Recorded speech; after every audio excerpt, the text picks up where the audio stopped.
7 o'clock in St. Louis. You are listening to The Morning After, presented to you by Brown and Crouppen on 101 ESPN live from the Stiefel Studios. You can watch the program on the TMA STL YouTube channel.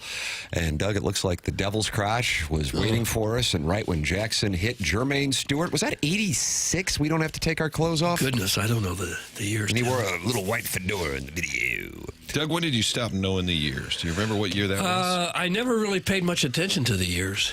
Okay. I don't know. Can you remember what year? Do you struggle with anniversaries and birthdays as well? No. Not so much that. Okay. But I can't You're tell you. like the important stuff you remember. Well, I what can. year Jermaine Stewart sang that song? You don't remember. That's one that I've lost in my memory. Feels like a big miss, Tim. I agree with you. Thank you, Martin. Thank you. I didn't even know it was a song. Delicious show prep. You didn't know we don't have to take our clothes off as a song? Not until I joined. Not until I joined this. Jackson AI. Not until I joined this presentation had I ever heard the tune. Yikes. So no, I didn't know what year it was made. Yikes. You were probably in the clubs in Miami. Yikes. People are gathered and they want to talk it over with you, Doug. And the great thing here today is in the Healthcare Evolution 7 o'clock hour is you get to decide what the lead is. It could be Illinois' defeat, up 12 in the second half and lost. I think it might be the Norwegian biathlon athlete who won a medal and then announced on live TV that he was cheating on his girlfriend. That's a pretty good story. How did it come up? I saw the headline, didn't see the story, guilty as charged. How did it? Did the reporter say, is there anything else you'd like to share with us at this time? I'm just wondering what led to that answer. I don't, he was being interviewed by our Norwegian broadcaster. And he said, 6 months ago, I met the love of my life, the world's most beautiful, sweetest person. And 3 months ago, I made the biggest mistake of my life and cheated on her. Said on live television. I wonder if the girlfriend knew or was watching. I think that's how she found out. You know. Doug, good news. You don't have to make the choice between good. Illinois blowing. Was it a 71-59 lead, and they were starting to celebrate, and off came Keaton Wagler, and they were gathered in Champaign and celebrating a Jim Dandy of a win over Wisconsin, and all of the sudden, what in the hell happened? Or the Norwegian athlete who won a bronze medal and then decided that was the time to announce that he had met a hero. Barge Guy is going to make that decision on the Callier and Thompson phone lines at 314-974-0101. Barge Guy, good morning. You're on 101 ESPN with Doug Vaughn performing a Sadie Hawkins.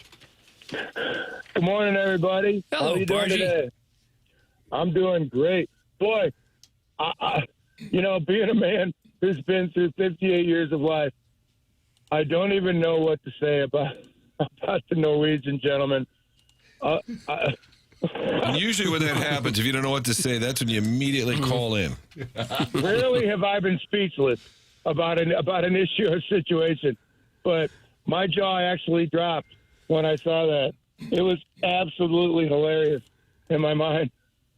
I couldn't even fathom whether he was right or he was ridiculous. It was unbelievable. Yeah. Tim, new segment, right or ridiculous? It's time for Right or Ridiculous. To air it out internationally on the biggest stage. Mm-hmm. He just kind of lost his mind there. So happy that he'd won a bronze medal. He just had to spill all the beans. I wonder if it was the Roy Firestone of Norwegian broadcasting. Good one, Martin. Wow, I was one of them. Tim, I didn't know that was going to land. Yeah. I like it. Barge Guy's I would like to go have beers with Barge Guy probably early in the morning because I feel like he would laugh at a lot of the material, though. You're like the Ed McMahon of this show. Mm-hmm. Oh, wow. I don't even know how to take that because, okay. Let's go back to how things are going. The weather is breaking on the river, guys. I've got an announcement. What's the announcement? Well, we went through a very horrid winter with that storm, and it was rough. And the St. Louis Fleet did an amazing job with 0 injuries and kept things going. But now it's beautiful weather, and we are all dancing on the barges for 50-degree weather. Huh. Dancing on the barges, Doug. Dancing on the ceiling. Lionel Richie? I think so. 7, maybe? I think you might be right on that. I think it was a reference to cocaine, and people missed out on that. No. Yeah, I think so. No, we do random drug tests. Can't do that. I'm talking about Lionel Richie, not you guys on the barge. I would never. Yes. We're not even going to go there. Don't lead me to the nose. Right. So barge traffic was slow during the storm and the ice and everything. You had to fight that. It was difficult. Yeah. It slowed things down a lot. Obviously, a lot more potentially dangerous, but everybody did a great job. And our crews, St. Louis is the best fleet on the Mississippi, and we are doing everything to help feed the world, man. It's amazing. Dude, we were once the gateway to the West. Now we're the best fleet. I think you said. Old man. The oldest. Barge guy, what is the typical barge containing? Is it grain, or is that sort of a misnomer? Oh, it's everything. We do everything from wheat, corn, grain. Then we do both gases and fluids and fuel, on tank barges.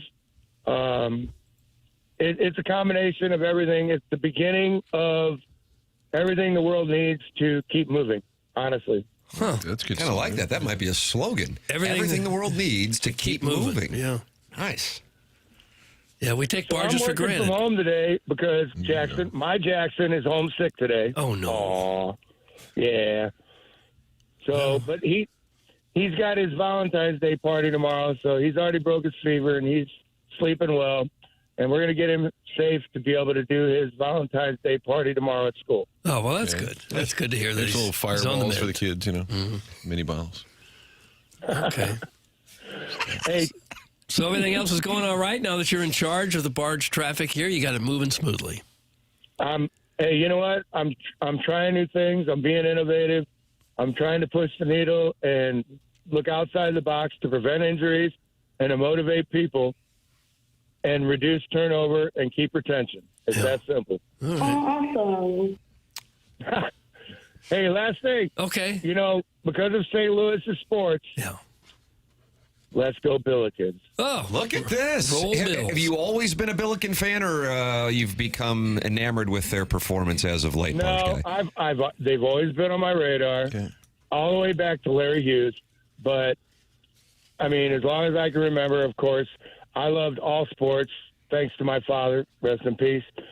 But the St. Louis Billikens, I heard TMA talking about Billikens. Well, actually, the afternoon show talking about Billikens and where they're going to be in the tournament.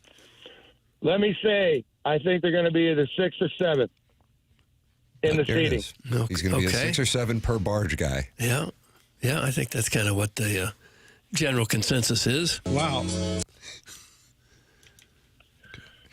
Hey, guys, thanks for taking my call so early. Okay, Bargy, thank you. When you start off, Listen to you. that's strong. Thanks. There you have it. When you start off that strong, it's going to be a big show. Yeah.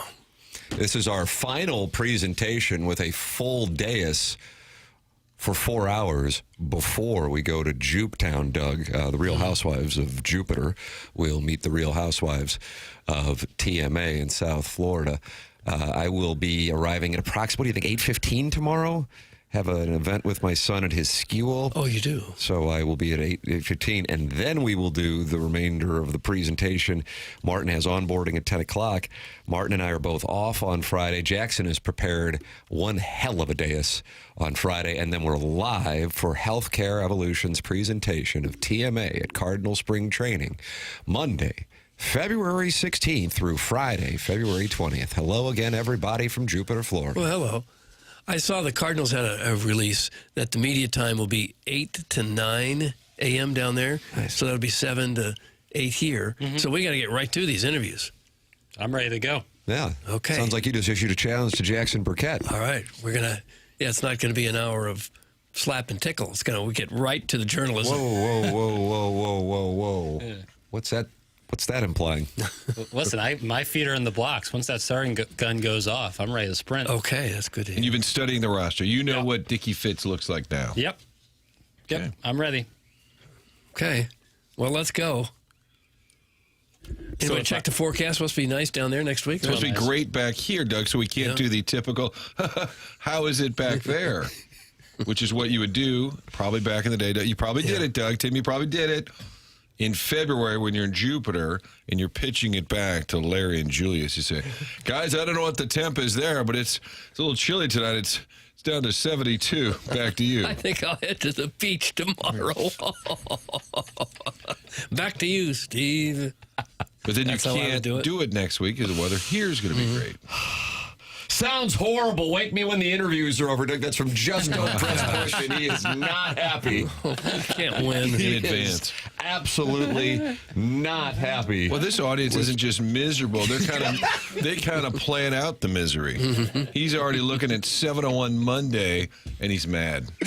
And somebody is not happy that we don't get President's Day off, Doug. I don't. Dogtown Dumper Pumper. Don't you guys get President's Day off? I don't think we've ever had President's Day off. They want us to be off now. That's when the show's not, Jackson's got a clicking. best. You want to do a best of? When's President's Day? Next Monday. Oh, wow. The first day of spring Why do you hate training. Abe Lincoln? Yeah, God, you really hate this country. Well, we're definitely working on it. So it's That was the point, that we're having to work. Why are we working on President's Day was the question. It's been 10 minutes and you still haven't mentioned the Cardinal trade. It's from the 618, Doug. Great point. It was a big deal. We swapped right-handers, and we got a fellow by the name of Soriano. And now I'm telling you, I'm going to keep a running count of how many times I hear, we're young, but we're going to surprise some people. 17 and a half is the number that I've set. Okay. Between next Monday and when we close down shop next Friday. Sounds about right. Traded for George Soriano from the Nats, but he had just been DFA'd by the Nats. I was confused how that worked out. Career in Miami, though, Doug. He was part of the barbecue crew last year. Yes. With that ERA of 8.35, but George Soriano was on the Marlins That's what his last year. ERA was? 8 something? Well, that was just last year. The career was 5.95. Gosh. And the Marlins were horrendous, right? Why do you say The that? Nationals. And he wasn't good enough to pitch for them. So why would the Cardinals think that he's an upgrade for the Redbirds? And we swapped out Andrew Granillo. Remember Granillo last year? Well, they're going to surprise some people. Soriano on the Jackson. Have you looked at George Soriano? that I need to study more. San Pedro de Macorís, which was for Joaquin Adar was from there, Doug. All right. A lot of One folks. tough Mexican. Yeah.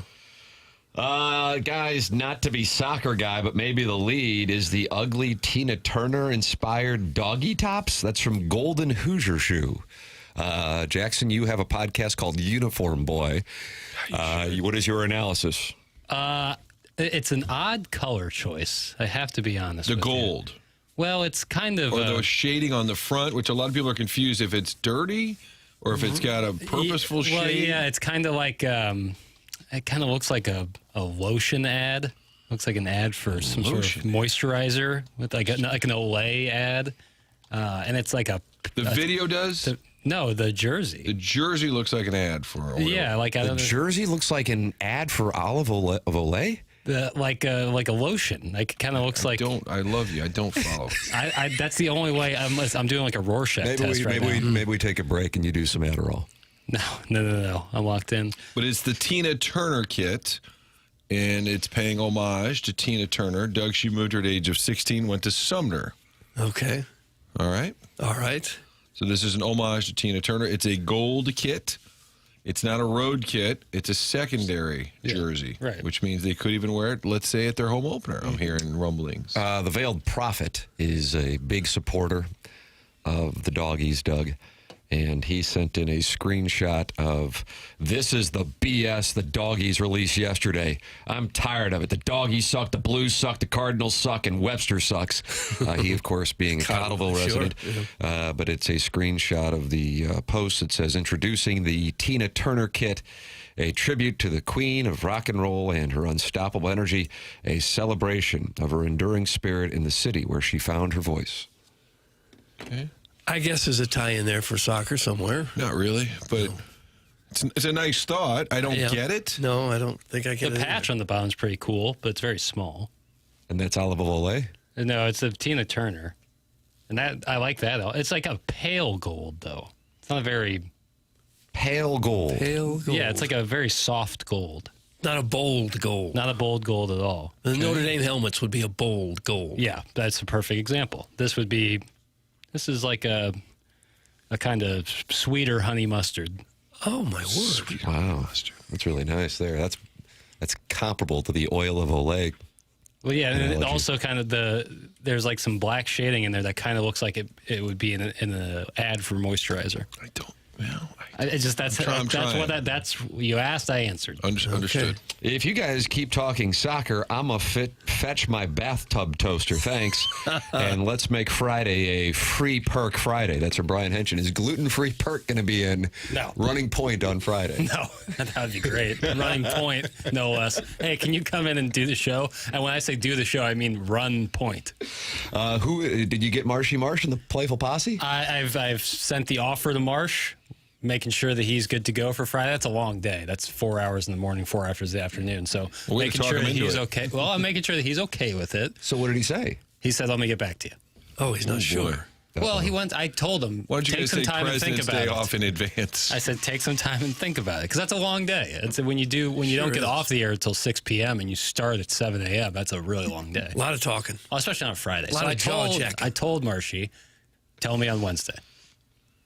So we'll find out. All right. If not, we got contingency plans. Oh, what are those? Well, I'm not going to say them, Because we don't have them yet. Doug's smoking out the bluff. more or less. PGA Championship, we've got the party planned for you, but shh, it's a secret. So we went back and said, hey, what's this thing we're working on? They said, we don't really have a location. But we cut the spots, Doug, that said, shh, it's a secret. Okay. And then we found out the biggest secret was they really didn't have a plan. Yeah, that's how it goes sometimes. Jackson, 4 hours in the morning, 4 hours in the evening. That's a long day. Yeah, that's what we all call a work day. Doug, that's from Grady. Well, you're taking out the time in between that Marshy needs to prep for his program. And I would say 4 hours on the radio is a little different than 4 So hours. you're saying it's like dog years. You're doing a ratio. In a way, yeah. Like I would say it's a little different. This is tough work. It's like working in this steel I'm not mill. saying it's like physically exerting, but it is mentally kind of sometimes could be a drag. For each hour of this show, you probably put in 4 hours of prep. So that's a 16-hour day. Yeah, right. Ballpark. Right. I'll come in studio for Marsh. That's from Eric in the Central West End. How about that? You no. already acknowledged you're attracted to him. Yeah, but this isn't like Mark Wahlberg in Invincible, where you have open tryouts where everybody in Philly can come and run a 40. You must be classically trained. Yeah, they were in the atmosphere. A lot of people want to come in. Jackson, can I get the there is no secret plan drop and come in? That's from Dada. No, you can. Yeah, I can give you the secret plan drop, but you can't come in. This is when you need the little toll booth. What was it, a phone booth where people could come in and talk to you at 590? Doug, remember there was a little, Oh, yeah. literally the size of a phone booth. And the idea was people could just walk up and start talking to us. Beer Cat's not happy with what he senses is a no contingency plan. Charlie Marlowe, Rich Gould, producer Joe, Ken Strode, Rennie Knott, all better options than Whoopi Burkett's man crush from the afternoon. Oh. He's saying that you're only bringing Martian because you have a crush on him? But when you bring Eric in the Central West End in then? Well, I don't have a crush on him. I just acknowledge he's handsome. Same with Marsh. So do you have a crush on Marsh? No, the last words out of my mouth were, I don't have a crush on Marsh. I thought you were talking about Eric in the Central West End. No, But you say they're both attractive. Right. That you're making Doug, the leap. what You're coworkers making the do you leap. find attractive here? Why are you so randy? Which one looks like hand lotion? Oil Volet. Getting peppered here. Pepper me with your kisses. Oh, yeah. You know, I'm pissed off at you for a large number of reasons. Number one, this Friday show we're all furious about. Yeah, I know. But last night was college basketball, parlay, my theory, take the home dogs when they're playing ranked teams, and I think damn near every one of them covered last night. Yeah, and I was like, yeah, North Carolina, I'm not worried about them against Miami. Loss. Straight up lost, Doug. Yeah. Rush the court. Kind of a half-assed rush the court. Yeah, thought Nebraska would take care of business against Matt Painter. That was an all-time game. That was I had unbelievable. moved on. No, it I was flipped back unbelievable. over to the Illinois game. Are you guys aware of this Nebraska-Purdue game? There are a couple I different saw they're up levels. 16 at the half. Up 14 with 2 minutes to With go. 2 minutes left, Yeah. Purdue was. Yeah, Purdue was up 14 with 2 minutes. With 2 minutes left. Yeah. And Nebraska ties it and actually has a free throw to go ahead on an and one, and the guy misses it. And then it goes to overtime after Purdue misses their buzzer beater attempt. And then Purdue wins it in overtime. And then you have, of course, the Illinois game, where I think that you're thinking as you're watching that. Did anybody watch it on the dais here? Yeah. Okay. 71, yeah. Yeah, 71-59. You're going, okay, this one's, we can move on to other things. Yeah. Brad Underwood takes Kate Wagler out. They're kind of waving, you know, and then all of a sudden Wisconsin just goes off. Yeah.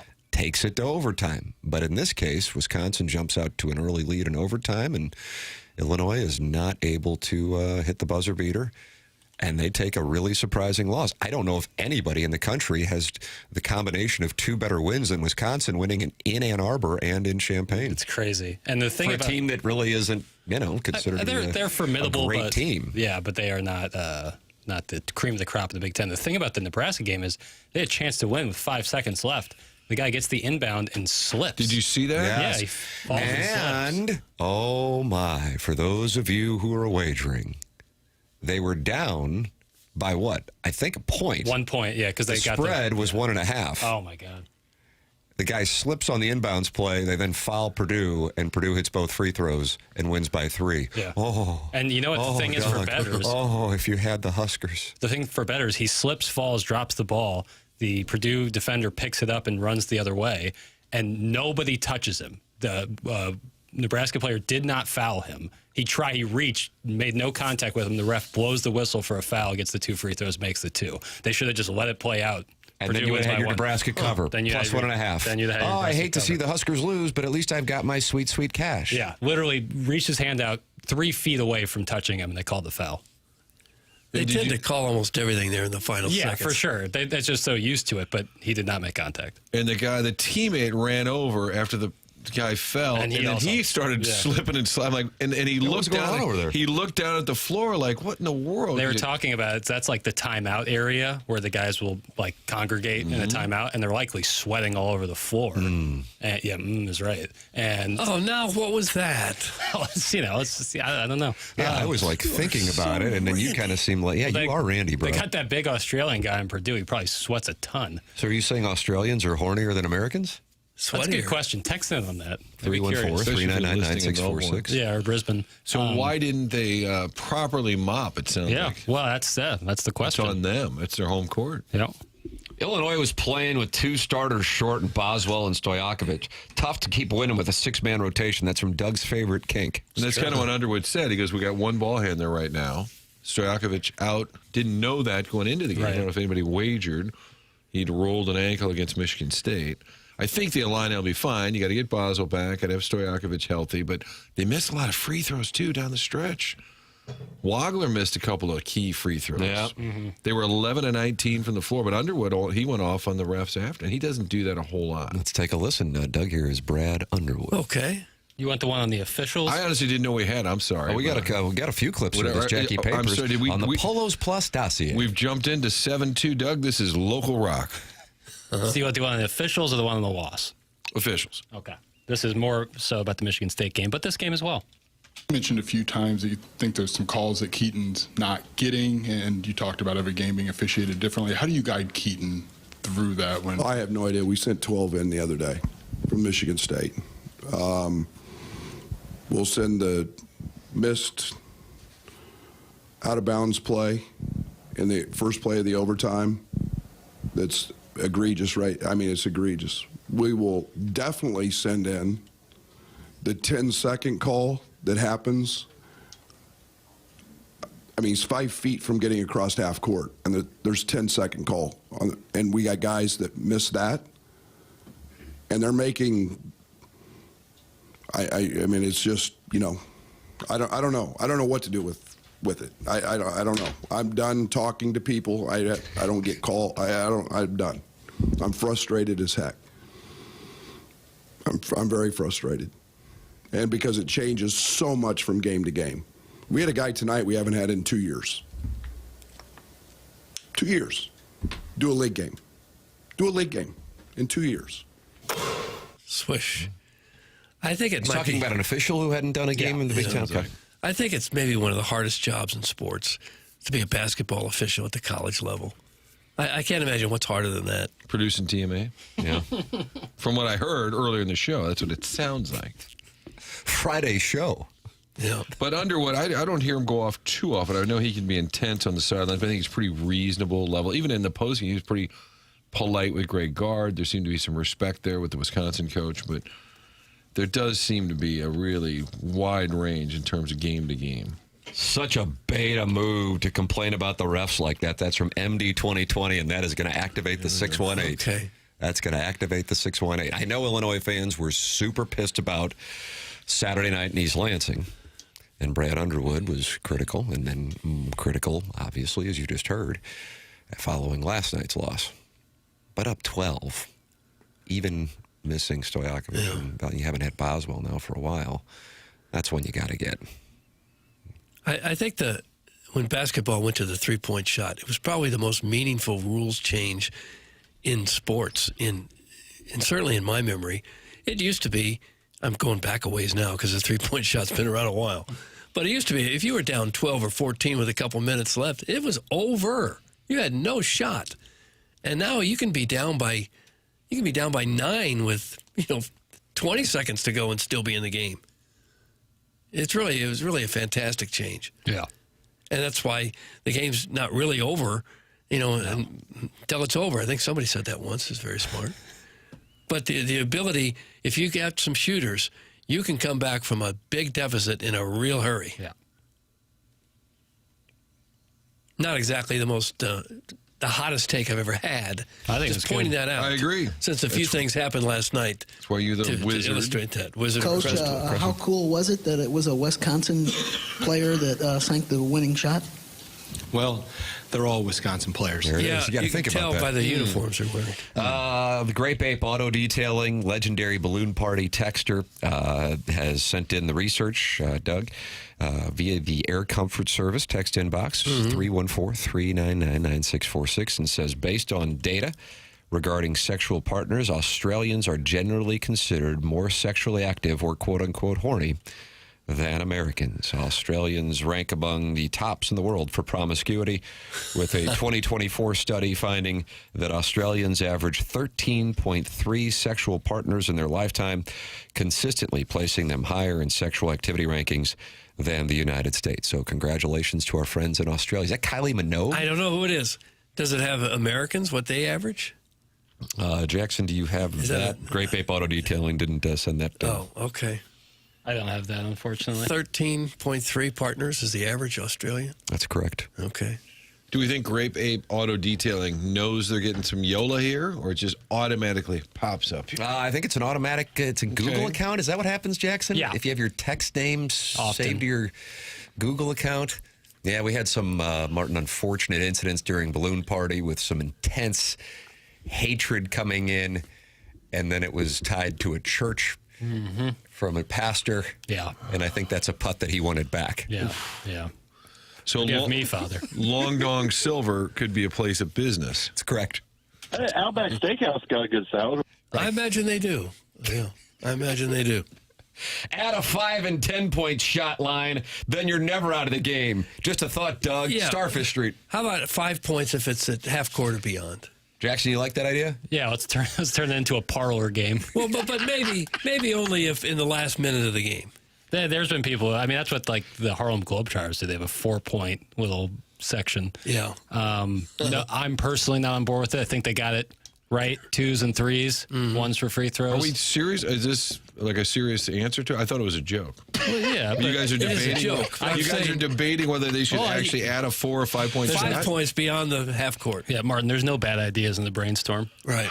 This one feels like a bad idea. So you could be down by 10 And what? with 5 seconds to go. And fire up and still have a shot. 90-footer. You have And, to 90 kick, but you have to kick it in. Well, it wouldn't be 90 foot. There's a lot of guys who can make half court shots. well, yeah, half court, but that you're gonna make that worth 10 points. 5. Okay. And then you foul. They missed the free throw. You hit another half court. You've come back from a 10-point deficit with like 5 seconds left in the game. Yeah, or you just start the game firing up 5-pointers. No, it would only okay. count like in the last minute of the game. Yeah. Okay. Hey, I'd be in favor of that. Okay. If you are losing your mind, we would recommend Mentality because they're going to help you out. That's what can happen here is you can get in a spot where you're not feeling great. You're feeling like, I'm not myself. Well, Mentality says, come on in, get tested, and then you can feel like your old self. If you're tired of always waking up exhausted, dad bod starting to weigh on you, finding it harder to get excited about basically anything, this is a new year. Let's get back to the old you. That's where Mentality comes in. They're not a macho, low-T bro clinic. They're human-centered, and their mission is to figure out what's really going on in your body and in your brain. So stop telling yourself and everyone around you that you're fine. Right now, all new patient labs will be covered in your treatment plan. And that's a savings of $250 right out of the gate. Reclaim the old you, the younger you with Mentality. Schedule your appointment now at lowtusa.com. That's lowtusa.com. LOWTUSA.com. On your polosplus.com dossier today, we will be joined by Jeremy Rutherford in the studio with two-part questions. That's brought to you by McKernan of Evergreen Wealth Strategies and comes your way.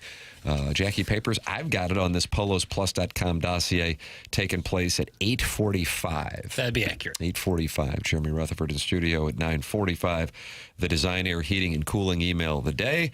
And as we sit here on February 11th, 2026, Shooter McGavin has 2 wins for the Emailer of the Month competition. And I think we're going to have a big prize, $5,000 value for the month of March. And as soon as that is finalized, we will make that announcement for the Emailer of the Month for the month of March. Tim McKernan, Doug Vaughn, Martin Kilcoyne with you on the program. Little Jackie Papers on the ones and twos. Chairman Kurt filtering emails and phone calls. The program's called The Morning After, and it is presented to you by Brown and Crouppen from the Stiefel Studios on 101 ESPN and the TMASTL YouTube channel.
sick.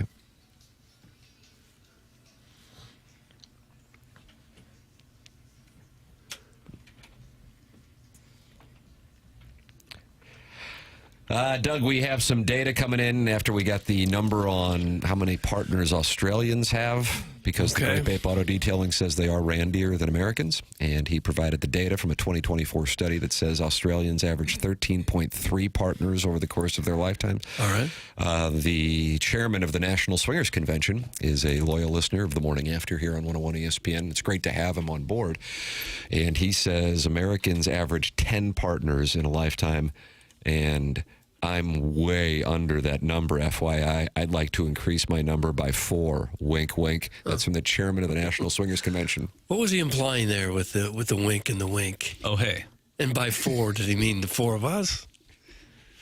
Why is this show so darn gay? Give me your fucking feet. How does that come up? On Gabe's postgame show? Yeah. Oh, no. They get a little intoxicated during the games, and then they just call them. And just aggressively demanding. They want their money's worth. This is Doug's best friend. He texted into the show. Do you know that? No, who would that be? I don't know. It just says Doug's best friend. From the U.S. Centers for Disease Control and Prevention, the CDC. Among sexually experienced adults aged 25 to 49, the median number of lifetime opposite sex. Now, why are we differentiating there? I don't know. The number of lifetime opposite sex sexual partners is about 4.3 for women and 6.3 for men. The median means half have more and half have fewer. Medians are often more representative than simple means when numbers vary widely. That's from Doug's best friend. Okay, stop it. Good math, Doug. The math. The most active country, probably India or China, wouldn't you think? If you got over 1 billion people in both countries, they're getting busy there. You think so? I don't know. Australia's at 13.3. It's pretty solid. Who's Doug's best friend? He's got knowledge. That's what I know. And he breaks down medians and means and averages. Yeah, I'm going to do a little text audit, Tim. See if I can see what you got get a going on there. read here on Doug's best friend. You'll have to forgive the Cottleville fatties this morning for being a little too randy. A Gardetto's truck wrecked and spilled its load. They finna be rich. That's from Doug's prison wallet. So a Gardetto's truck? What is Gardetto's? A delicious snack mix? It's like a Chex Mix. And that excited people in Cottleville? I remember at one point somebody said that Gardetto's is the St. Charles caviar. Oh. And I didn't think that was fair, but I did find it funny. And this truck spilled stuff on the street there? I guess, people are tipped running over. wild? Tipped. Someone maybe was running some sort of heist where they put the tire spikes in front of it. Oh, yeah. And tried to flip it over. Pay dirt. Doug, I'm north of 50 partners. That's from the Worson Woods Wacko. Okay. Well, why would we need to know that? Or why would we believe you? You could say anything. Starfish Street says, write me down for 17. Iggy says 500. That's correct. Will Chamberlain says 20,000. Can you believe anyone? Probably not. I'm at 6.3. That's from Kevin at the Lake. I don't know Who's how the you point I don't know how the 0.3 came in. But again, the last thing that this program's ever going to do is kink shame. Could have been a short gal, I guess. Yeah, Sassy Cassie, friend of the program. You can text in with your number of sexual partners, 314-399-9646, and you can also share them in the Michelob Ultra YouTube chat. It's youtube.com/TMASTL, TMASTL YouTube channel. 6,540 subscribers to the TMA YouTube channel, and you want to make sure you're subscribed next week, Doug, because we will be live from Jupiter, Florida. And I do have to say, Martin, I don't know, you were asking about the forecast next week, and I do have to tell you, it looks like we got some thunderstorms on Sunday and Monday. Jackie Papers, this could put you to the test. It put me to the test? For what reason? Well, I mean, if the Cardinals have rainouts, how are you going to get guests on? Well, they'll still probably be hanging out. It might be easier. I actually think it could be the benefit of the show. Wow. Push the workout a little later in the day. Maybe push the workout. Maybe it's more indoor stuff where guys are like, well, there's not that much room in there, so maybe I'll come hang out in the tent. We have a tent, so we'll be covered. Oh, we have a tent? Oh, we do. Covered from the elements. Okay. You commies talk women's hockey! Oh. U.S. women are rolling, Doug. Yeah, That's from beat Canada. Jackson's boy body. 5-0 over Canada. Take that, Canada. 5-0. 20 goals in the 4 games, Doug, of the preliminary round. Yeah. That's awesome. Headed for the gold. You watching the Olympics? I can see. I am. I can see you sitting back. You're I do. a 5 Fox guy. 5 Fox? Yeah, sitting back. Yeah, I love the your- Olympics. Look at you and Savard both ending up at Channel 5. Who would have think? Frank Cusimano. Well, I'm not there. He's there. I'm not there. Martin and I used to kick the tires back at the Clayton campus. Hashtag think about it. That's from the CBC maintenance guy. Doug, what does that mean? You kick the tires? Tires from the CBC maintenance guy. Think about it, Doug. Doug, this gentleman has sent this in 1, 2, 3, 4, Well, then block 5, him. 6, Block him. 7 times. This is a G-damn family show. Shut up and talk about sports, you bums. Oh. That's from the Marquette Pissa. Is that a classmate, Martin? Is he in Hoke, Milwaukee? The Marquette Pisser. Wow. Or is it Marquette Mustangs? Local Marquette. Wow, family, all caps. Yeah. Mad as a hornet. Haven't been called a bum in a while. You bums. Guys, I made it to 22, but do I get bonus points if 3 of them occurred in Doug's house? That's from Carlos Spicy Wiener. No. In my house? Gosh. I mean, he asked you a question. Yeah. I guess it would count wherever it happened. You make me feel like a natural woman. Michelob Ultra is the sponsor of the YouTube chat where they are active as the day is long in there. Jackson's Dry Chicken says Gardetto's is fire. And Jackson, you called it the caviar of St. Charles County? I didn't. Someone texted that in a month or two ago, and I want to distance myself despite finding it quite funny. And they're like potato chips? It's like Chex Mix, but they also have like a rye chip, which is oh so delicious. But yeah, it's similar to Chex. It's like a snack mix. Okay. I guess it's Italian in nature. I guess I've recognized the bag here. Yeah, I just never buy them. Yeah. Some would say the city uniforms might have a Gardetto's bag kind of look. Oh, kind of gold, yeah. St. Charles is filled with North County Italian restaurants that have migrated. There's no need for snack mix. That's from Bourbon Bob. Is that accurate? I don't know. So I'm a bunch South of Side North County Italian restaurants have moved now to St. Charles. According to Bourbon I'm Bob. unaware. This is worse than when Iggy tried to play off a pre-recorded take on the Jim Rome show. That's from Kurt's former co-worker. Wait a minute. Oh, that's old. Sorry. That was last Thursday, Tim. That's okay. If you could go back to, we've got Doug's best friend, Kurt's former co-worker, the CBC maintenance guy is now texting in. That's your guy. That you kick the tires with. I actually think I know who they're referencing, and I don't know what I can legally say. But oh, really? Well, no, not. I just think, you know how there's always somebody kind of creepy at a school? Oh, no. Yeah. Oh, wow. I think I know. Johnny Law get involved? I don't know. But if anybody was Fire Up CB in the 80s, I think they know when they say creepy maintenance. Yeah. This 53-year-old is bringing candy. Yeah. Doug, India is frequently cited as the least sexually active or least promiscuous country, often characterized by a low average number of lifetime sexual partners, approximately 3. That's from the Grape Ape Auto Detailing's research. On. There's more than a billion. This guy's live for the TMA Lister of the Month, Grape Ape Auto Detailing. I can already tell you got my vote, TMASTL.com. You just got to sign up. More than a billion Form people energy. in India, and you're telling me they're not sexually active? I'm not buying that. Mm-hmm. Well, I think that might Grape be. Ape Auto Detailing, call in. Doug's calling you a liar. I don't necessarily think that like just because you're having low amount of sexual partners doesn't mean you're not getting busy just as often as maybe they do down under. You know, they just might be with different sexual partners.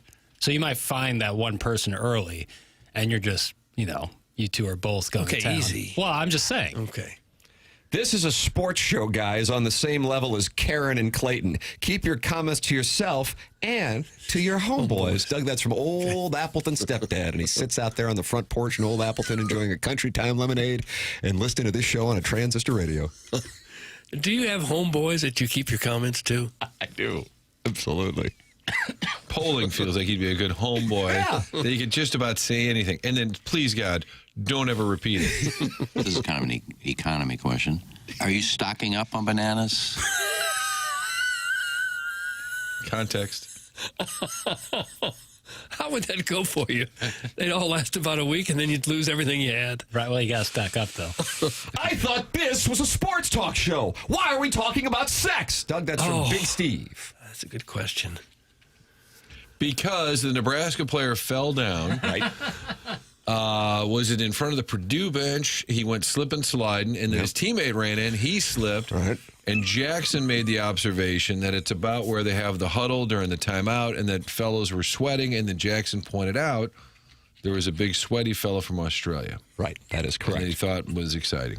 The Marquette Pistons says, how many times do I have to say it? There's Olympics, college basketball, and all you guys can talk about is Indian promiscuity. I got to tell you, if Great Bait Auto Detailing doesn't apply, Marquette Pisser now has my vote. Put that on the sign. Is there a texture of the week, the month, the day? I might have to give it away. I mean, Arbor Day has been the 3-time texter of the year, and it's just a force. Showing no signs of slowing down. Yeah, Arbor Day is kind of, we're watching the Tiger Woods run in the 2000s. But still, you can be Phil Mickelson. Yep. You know, Doug, you can be Woody Austin. You can be Vijay Singh. He had a great year. Be Bob Tway. You can be Bob Tway, who suckles upon the fingers of people. Yeah, I think to some listeners. We had some listeners who said that something with Bob Tway. And Bob Tway was from Melville? Is that right? His son plays, Wasn't right? from Melville. I thought this show started that theme that he was local. I thought it was Oakville, off Telegraph Road. Okay, I could see We that. had him. We actually had him on the show and asked him about this, and I feel like he did who have on the show? Bob Tway? Bob Tway. You better believe Why? it. Probably surprise guest. What do you mean, why? His name came up, and we laughed about it, and then the next thing you know, he's on the air here. Yeah, That's all it takes. Sounds like a move. That's the you would barrier pull. entry. No, That and Gabe. I appreciate that. I just wanted to know how it came to be. Turn off the Virgin's mic. What does he know about promiscuity? That's from the Warson-Woods Wacko.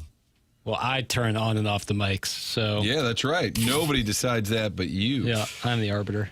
Sharon in Clayton called Karen in Clayton just moments ago. Says, for the love of God, the lead is the U.S. women's hockey team beating Canada's asses. Play Freebird, bitches. Doug, that's from Sharon in Clayton down in Sanibel. Yeah, it was a 5-0 spanking. I believe the cumulative score is 20-1, Doug. 20-1.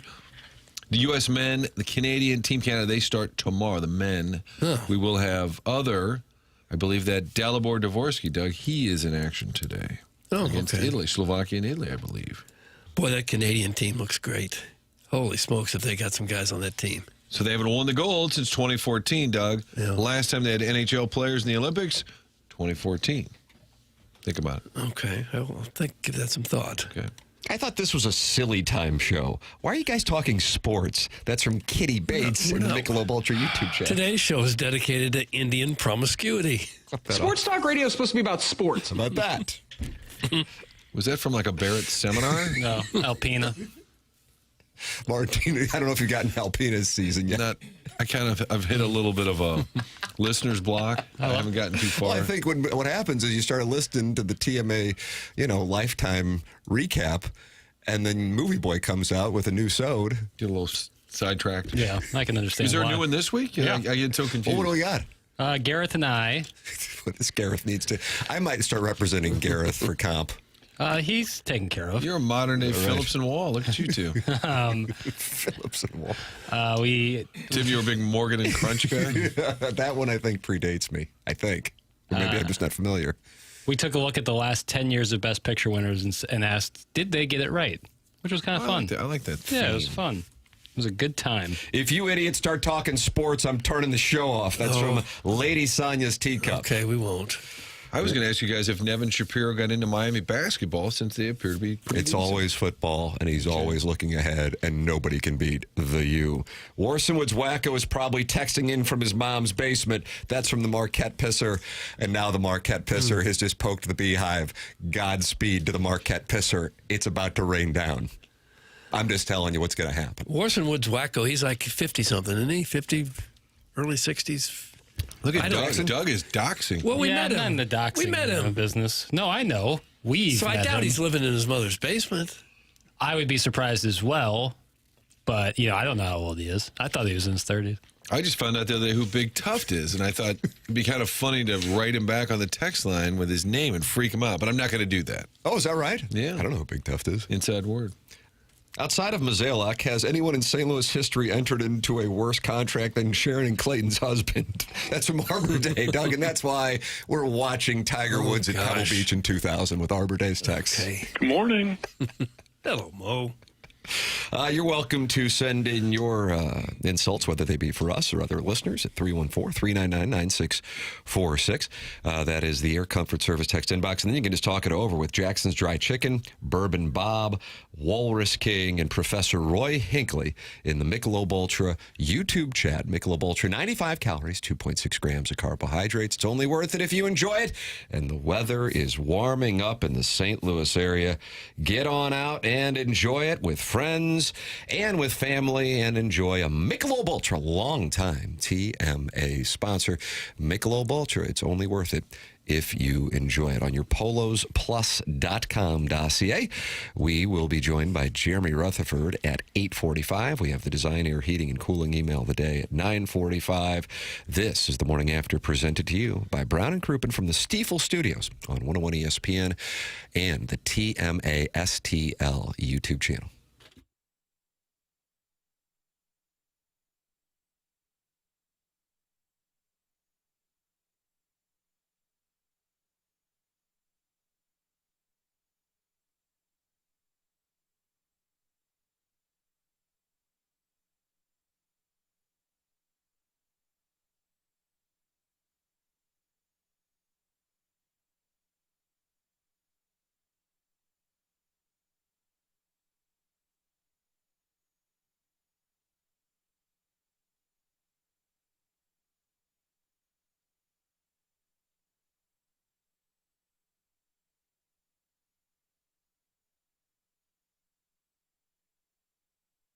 Looking to save money everywhere you look. Everyone's trying to save money. The best place to do it is at Schnucks. Yes, groceries have gotten expensive. Schnucks has done their best to drop prices as much as they can. And those new ads come out each week with the super hot deals on some of your favorite items. You can view the ad a lot of different ways. Whether you're on the go, you want to browse it in the Schnucks Rewards app.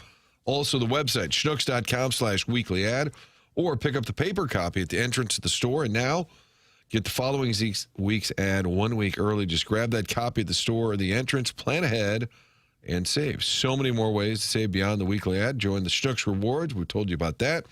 Get personalized savings, a one-stop shop for sales, bonus points, offers, and coupons on the items that you buy most. It's updated weekly with deals just for you. Plus, they launch Rewards Boost. We've been telling you about that. You can play your way to more savings. So many different ways to save. That's the value you know and love, available at your neighborhood Schnucks.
This is Jackson with a Sports Center update brought to you by Saliga Heating and Cooling. The Illinois Fighting Illini fall last night 92-90 at the hands of the Wisconsin Badgers.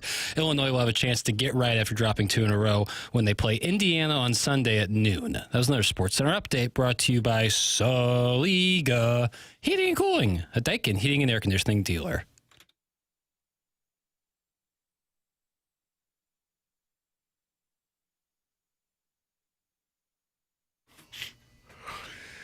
Doug Sheryl Crow substitute taught on the South Side in the late 80s. Am I right on that? Is that right, Papers?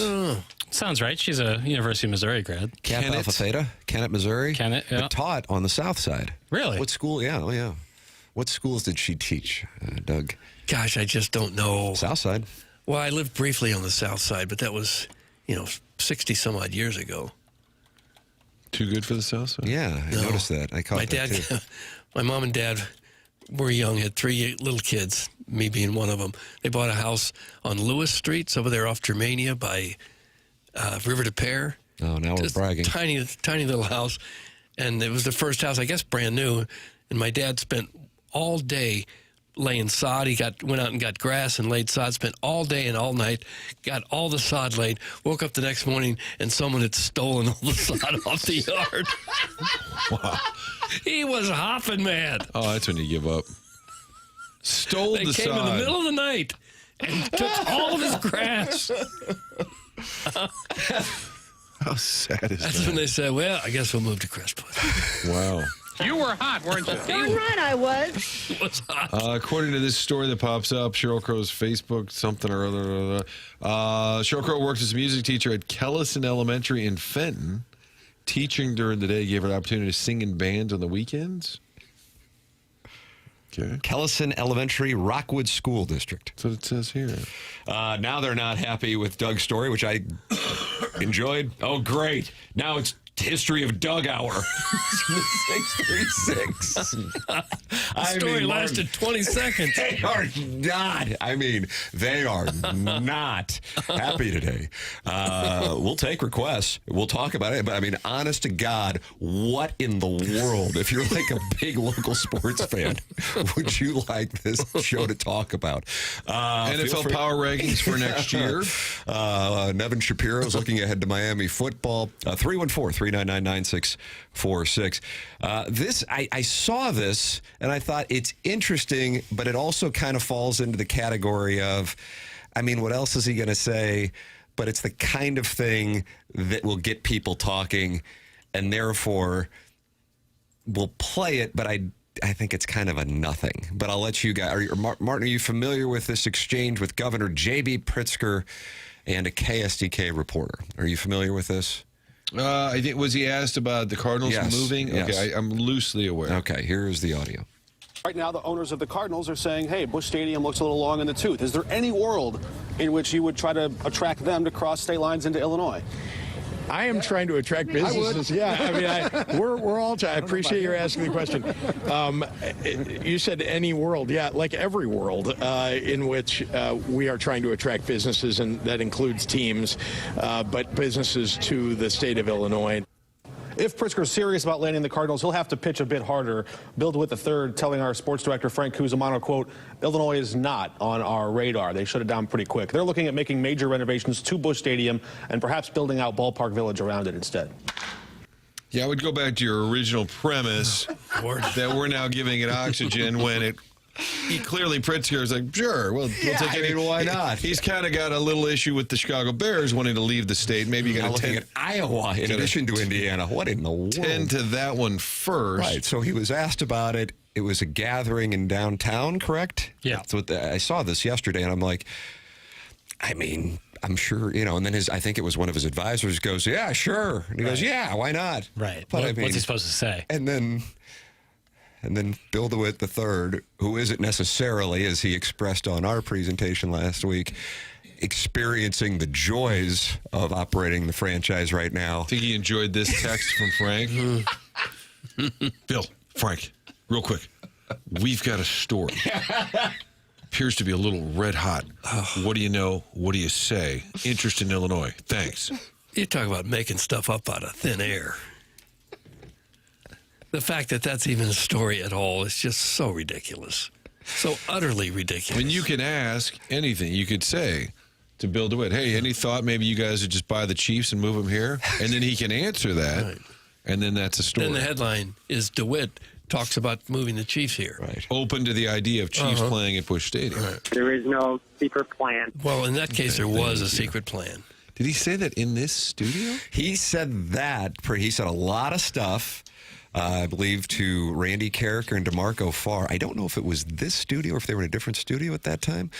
And that particular clip was said to me and Jim Edmonds when we were doing our show. Okay. Afternoons on CBS Sports, 9:20. Jim was probably looking at pictures of tornadoes on his iPad, and I was. Yeah, I like that too. You like Why to don't look you at just pictures? move them? Who cares? Just take it back. I remember they were in Anaheim. Tim Salmon and I went to a game, but just move them. Who cares? Well, Jim, that would be bad for the region. They kind of, what? Which region? This one. So, Doug, it sounds like you are concerned about the Cardinals moving to Illinois. No, and does anyone really think Busch Stadium is old? That it's looking old? Wasn't that the question the guy asked? The DeWitts are on the record as saying they're going to do renovations. I mean, so the topic is they're fixing it up. They've never once threatened, because that's usually what happens, is if a team threatens, then other municipalities jump up and say, hey, we'll play ball. Yeah. But that's not even, it's not even a topic. You can see him always improving and Sure. doing little tweaks here and there to try to make the park more interesting and fan-friendly. I get and that. he's talked about that. Now, Mark Lamping, when they were trying to get the deal done, did say, we're going to move to Collinsville. Remember that? They even had some renderings. Yeah. Uh-huh. And that was a pure bluff, too. There was no way that was happening. No way. Not a chance in hell that was time, happening. they had said publicly. Yeah, I know they did. But I'm saying that's the difference, is there was an actual... There was some dialogue about it from the team. You think they'd ever make a change at Busch Stadium to the playing field itself? Move the fences in a little bit? Or do something to make it a little more hitter-friendly? Maybe spice up the offense a little bit? I think we asked. Did we ask Mozeliak about that at one point, about bringing the fences in? Because the hitters have complained about it. Yeah. Arenado famously vocal. Been kind of open about it. What was he supposed to say? He just answered a question. That's from the 618. Yeah, we're not faulting Pritzker there. He said what you would expect a politician to say. And then Bill DeWitt the third gets a text just the from fact Frank. that you made up the story. That's the problem. Well, actions speak louder than words. Now, slightly related, did you see Mizzou is selling the naming rights to Memorial Stadium? And I think they were aware there are going to be folks upset because Memorial Stadium was named after Mizzou students that died in World War I. And they said it's possible the name Memorial could be removed. Now, the Illinois Stadium, the Geese Family Memorial Stadium, they bought it but left Memorial in the title. So some folks are upset about that. Wouldn't the ultimate troll move be for the Kroenke family to buy the stadium naming rights? Oh, and then move it? No, just just put They're going to move the University of Missouri. No, put their name. We got to ask J.B. Pritzker if he's interested in Faroe Field moving to University of Missouri, Los Angeles. Mm-hmm. Yes. Oh. Hey, Frank, good to see you. And then the team moves west. No, I'm saying in all seriousness, because they've got money they throw around, and some of it maybe they donate privately. What if he slapped his name Like on the Kroenke Family Memorial Stadium? Yeah. I don't think it's out of the question. No, probably not. Should we pool our money together? We would. I often just say Faroe Field, even when we show highlights. Yeah. Hey, I think it's what people know it as. Yes, I agree with that. I think if you told some people it's Memorial Stadium, they'd be surprised. Yeah, what are you talking about? So and it's just a silly thought, but if Kroenke put his name on it, you could largely ignore it, but you'd see it everywhere. Now, I see only, when I'm looking this up, I saw yesterday in reading the article in Power Mizzou about it, that 2 stadiums have naming rights, but when I type in which 2 stadiums, it says only Kentucky has it. Doug, do you know what Kentucky's stadium is named? Can I have initials? Probably the Twisted T. I know it, but I want Doug to answer. Yeah, well, because he loves guessing games. Oh, I know I do this. like guessing games. I forgot. KF. KF. Kevin Fisher Stadium. It's close. Think, can you do a Kurt Roger? Fetterman Stadium at the University of Kentucky. No. Second letter, first name. R. Kristen Furmeister football field. Kristen Bell is correct. Third letter, first name. O. Kroger. Yes! Kroger Field. Yes. Yes! Oh, see, that was easy. What's the second one? I don't get it when I type in. Because you start thinking about famous Well, stadiums. technically Miami's is, but that's... But I'm talking SEC. Is the Willie B sponsored? William Bryce, Kyle Fields, Brian Denny. You got all these that are Neyland Stadium. Now, it says Jordan Hare, but Doug, you have to pronounce it Jordan Hare. Yeah. Brian Denny, You have a problem with that? those were coaches, right? Well, it's Saban Field at Bryant Denny Stadium, as far as what's doing in T-Town. Well, Neyland Stadium.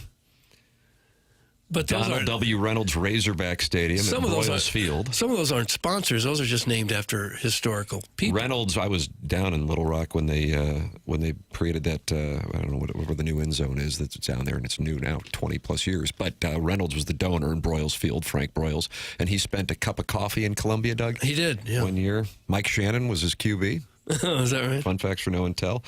Gaylord Family Oklahoma Memorial Stadium, Owen Field. Ben Hill Griffin Stadium, Florida Field. Willie B is still Williams-Brice Stadium. Davis Wade Stadium is Mississippi State, Scott Field.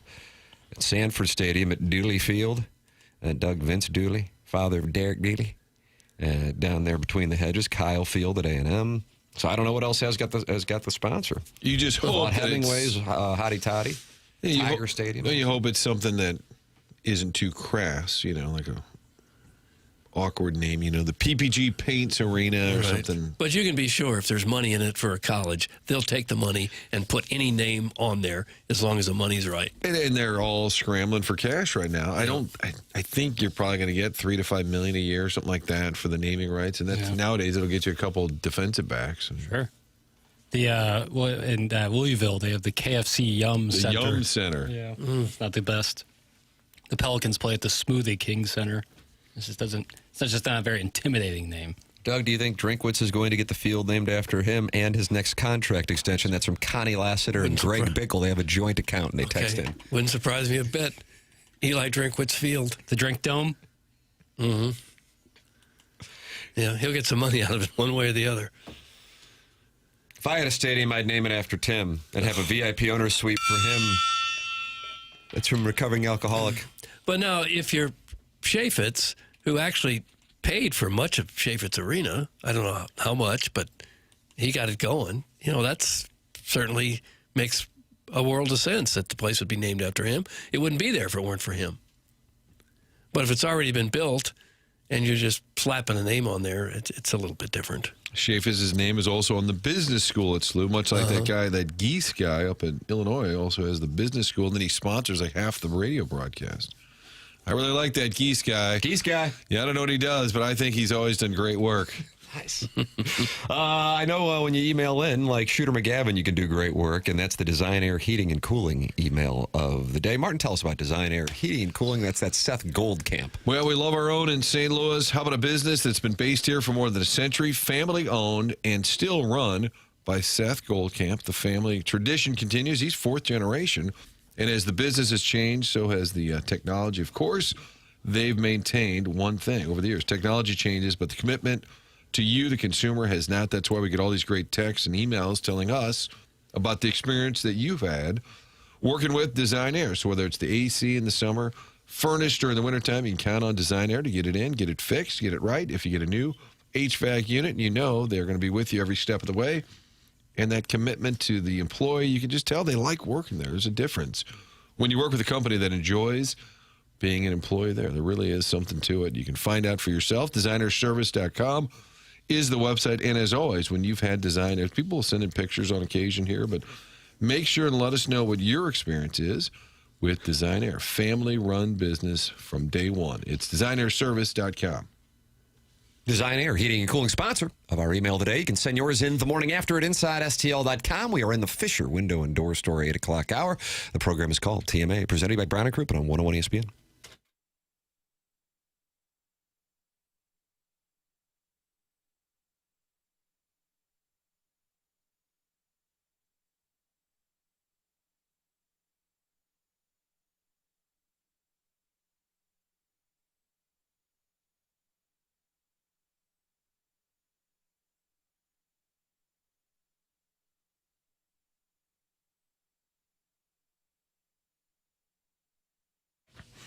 Village Bar, the spot to go for lunch, dinner, hanging with friends, taking the family out to eat, getting a cheeseburger, waffle fries. You hear me talking about the great food there, but they also are home to 1879 Distilling. That's out back in the barn. Beautiful old barn, but they turned it into a distilling operation a few years back, and now those products, Red Barn Vodka, 1879 rye, they're winning awards throughout the region. Premium spirits made right here in St. Louis. It's an homage to the early 1800s, the German distilling that started down off the river. You can read more about it at 1879distilling.com, and even better, on Saturdays, you can sample the product. The tasting room is open noon to 5 on Saturdays, right there, Village Bar in De Pere. Even if you've been there a ton of times, you may not know about the tasting room, which is connected on the east end of the building there. Pretty cool spot as well. Sample the products, tasting room, noon to 5 on Saturdays. Read more at 1879distilling.com. Taste the difference. There really is a distinct difference. Red Barn Vodka, 1879 rye, so many different products. 1879 Distilling, St. Louis, Missouri.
Doug Sheryl Crow, previous segment, Queen Bee and Destiny's Child. Okay. Kind of going against Ween Wednesday. Yeah, I wonder what's going on here with this Papers. I played Ween at the first segment. Well, I know, but now you're Sheryl Crow. I don't like Destiny's Ween personally. So. Wow. What in the world am I hearing? Wow. Clip that off. It's Kelly Rowland's birthday. Doug, was she with Nelly for a time? I don't know who she was with. Or the year. And now she's back, or no, Ashanti's with him. We'll talk about that with Jeremy Rutherford coming up on the Polls Plus dossier. Okay. That's coming your way in exactly a half hour.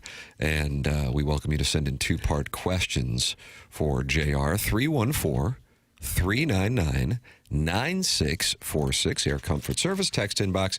And then you can also call in the Callier and Thompson phone lines, 314-974-0101. And, of course, open up the YouTube app, type TMASTL in, and subscribe to the channel. And you can talk with Jackson Stinkbug, who's talking to Jackson's Dry Chicken, who's talking to Medic 2008, who's talking to Professor Roy Hinckley and John Scores. And they're all talking with the Devil's Crotch. That's youtube.com/TMASTL. A wide variety of ways to get involved on this presentation. So much talk about the baseball television situation. Bill DeWitt III was on with us last week to give us the Cardinal perspective. Scott Boras has an idea, Doug, for a solution and an explanation. Here's what he has to say. Oh, let's hear it. The ills of our game are resolved by revenues. Our media rights were exposed. Our inability to acquire the true valuation of our media rights was exposed by the NBA contract. They got $8 billion because they offered the league. We offer regional. And so consequently, we're getting half at $4 billion, and yet our content is double, and yet our ratings are there. And we also offer 200 million people more from Asia, Korea, Taiwan, Japan, and Canada. That those are markets that the NFL and the NBA do not own. They don't own Canada. They don't own Asia. They don't own that like we do. And so we offer that to all the media conglomerates where they can take their product and optimize it by this grand market that no other sport has. What's the value of that? The value of that was not ascertained. That's the problem with our sport.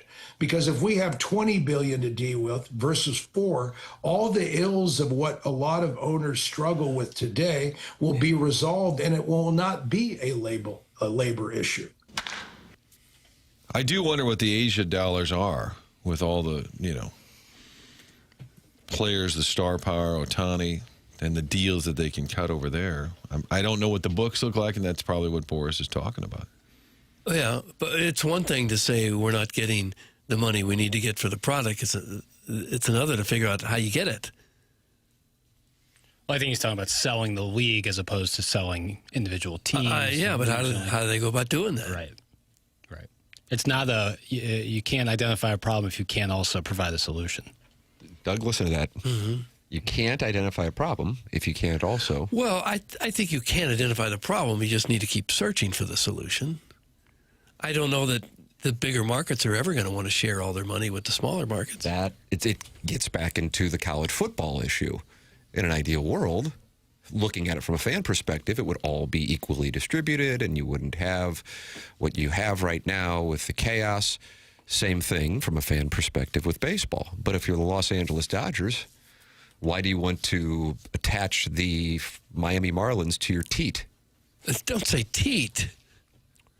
Why do you want to do it? You're not going to do it. You're not going to want to do it. Exactly right. Especially when you don't have to do it and you can win World Series championships. That's right.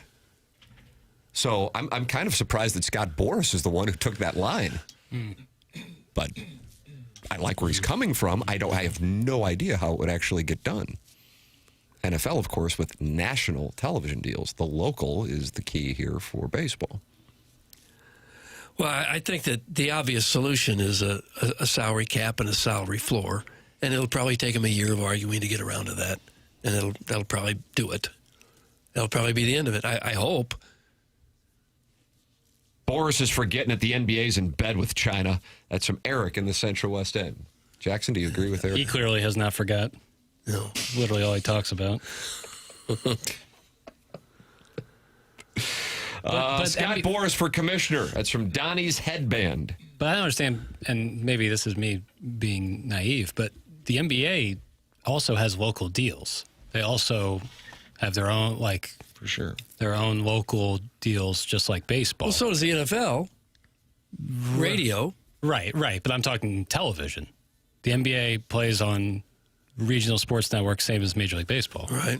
So I understand why they're able to sell for 20, and that MLB's so far behind that. Because I don't think the ratings discrepancy is that big. Right. Well, yeah, that's what Boris is saying. Right. That's where I'm just a little confused. Guys, the regional television deals are going away for most of the mid to small market teams. This will have to be addressed through significantly enhanced revenue sharing. People are not coming to games to see the Dodgers play themselves.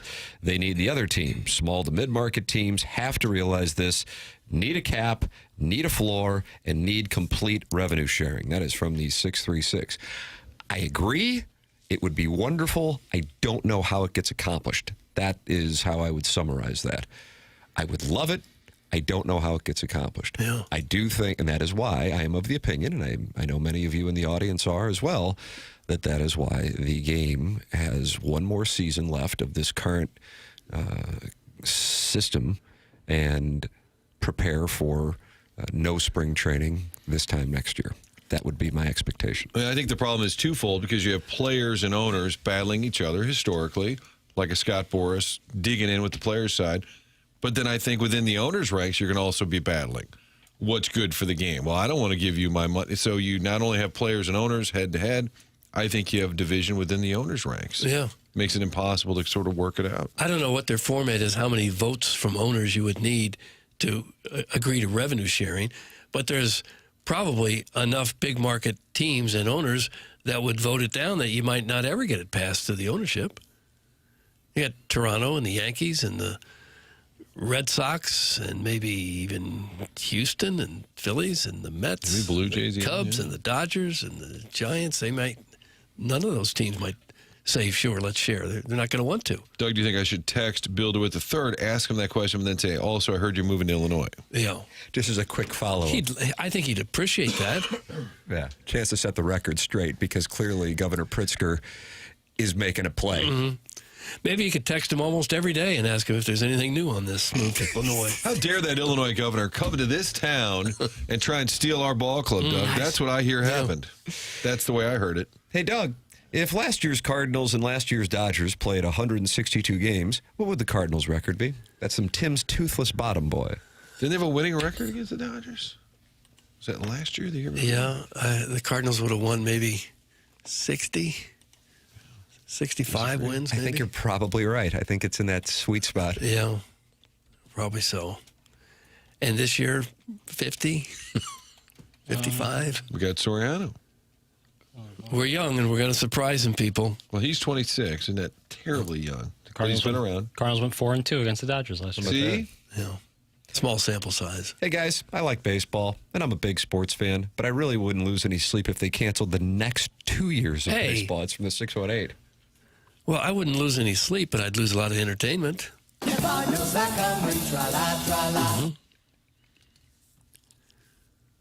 I don't want that to happen. No. I'm kind of resigned to the fact I think it's going to happen next year. You think there won't be any baseball in 2027? I think there's a good chance. Wow. Will we still go to spring training, Doug, just to kind of yeah, because outside? They won't have decided yet that they'll still be arguing about it. Yeah, so we'll be covering it. Just in case it breaks while we're down there, so we'll be ready. Yeah, we may have to stay there a couple weeks. Doug, if you implement a cap, how do you factor in currently signed deals and contracts? Are there exceptions for certain highly paid contracts you could exclude from the cap? Thanks. That's from the 618. Well, you may have to grandfather in the guys that have already got the contracts. I think Bellinger, there's a story yesterday about Bellinger having like a lockout-proof provision in his contract. Yeah.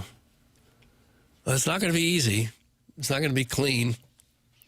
But for the long-term health of the game, I think it's something they're going to have to do. I don't normally watch the YouTube, but I'm homesick today, so here I am. And you guys look cute. Is this weird coming from an actual girl? Tim, how are you pulling off that much facial hair this close to Valentine's Day? Your wife must not be happy. Doug, that's from the Baldwin Beer Bitch. Oh, is that who it's from? Okay. Hello, I'm Prudence. Today's letter is about a kinky mom. Okay, Prudence, stop it. That was a nice drop there, Pappas. And do you find you grow more facial hair around Valentine's Day? I just really haven't shaved. That's the core issue. I think it's Big Tuft who says my wife is on the wrong side of history with regard to my beard. I stand with Tuft. that my wife is on the wrong side of history. She is. You two can sort that out next week in South Florida. I'll talk about Tacos it. Tuesday, Martin. Coming Maybe up in front of 6 the days. whole team, you two get into it. Yeah. Tim's wife, Jackson, have a little slap fight right there by the picnic table. That'd be good. Rivers-esque. Yeah, she does not. She does not like the beard. I don't know. Then it's just a bunch of pale Irish flesh. You know? See, yeah, that's the thing. Is like if you're bald, If I had a lovely head of hair. Yeah, if I had Martin's head of hair. I agree. You know what I mean? I couldn't agree. If you don't have any hair, if you're totally bald up top, I think some facial hair gives the face a little more character. Otherwise, you wind up just looking like an egg. It's just a lot of flesh. Yeah, A lot of flesh. A lot of flesh. Doug, you like a lot of flesh? I cannot picture Doug Vaughn with any. Did you have a mustache back in the day? can't grow facial hair. Nothing grows. Hardly I anything cannot grows. picture that at all. You won't ever see it because nothing ever comes out. Yeah. Just tiny little wisps. Sure. I kind of got the same thing going. So do you shave about once a week, Papers, and just keep I restarting? fully shave. And then you restart that mustache like every 10 days. The mustache, I don't mind. But you said no one's attracted to it. No, not a soul.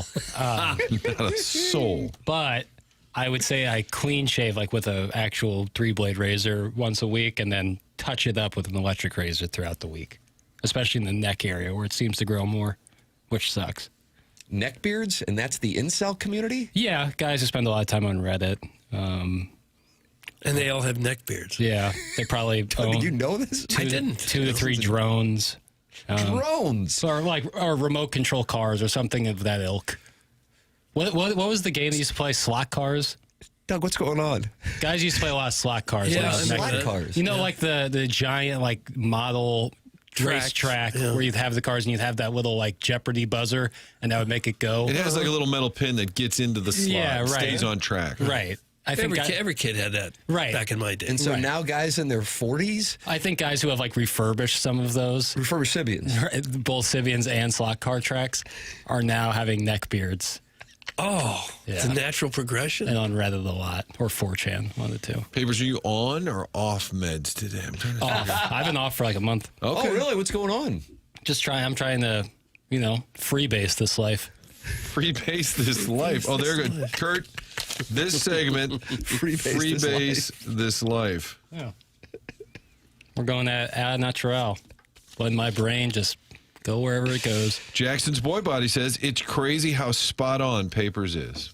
Is that right? Yeah. So what is the deal with the slot cars tying into neckbeards? It's just tying into Reddit, tying into drones. Doug, I just don't follow, but I'm enamored with the thesis. You're saying these are the toys of the current incel community. I'm just saying, I hate making a blanket statement because it's obviously not going to be true for the resounding majority, but I think if I were to imagine a guy with a neck beard, probably playing slot cars or having some sort of drone collection. What in the hell, really? Yeah, something. Yeah. So they're lonely in the way they fill their days talking on Reddit and then going out and playing with their drones? Trying to be cutting edge a little bit. Yeah, I'm not even saying that they're necessarily lonely. Like they might be in a relationship, loveless or full of love. I don't know.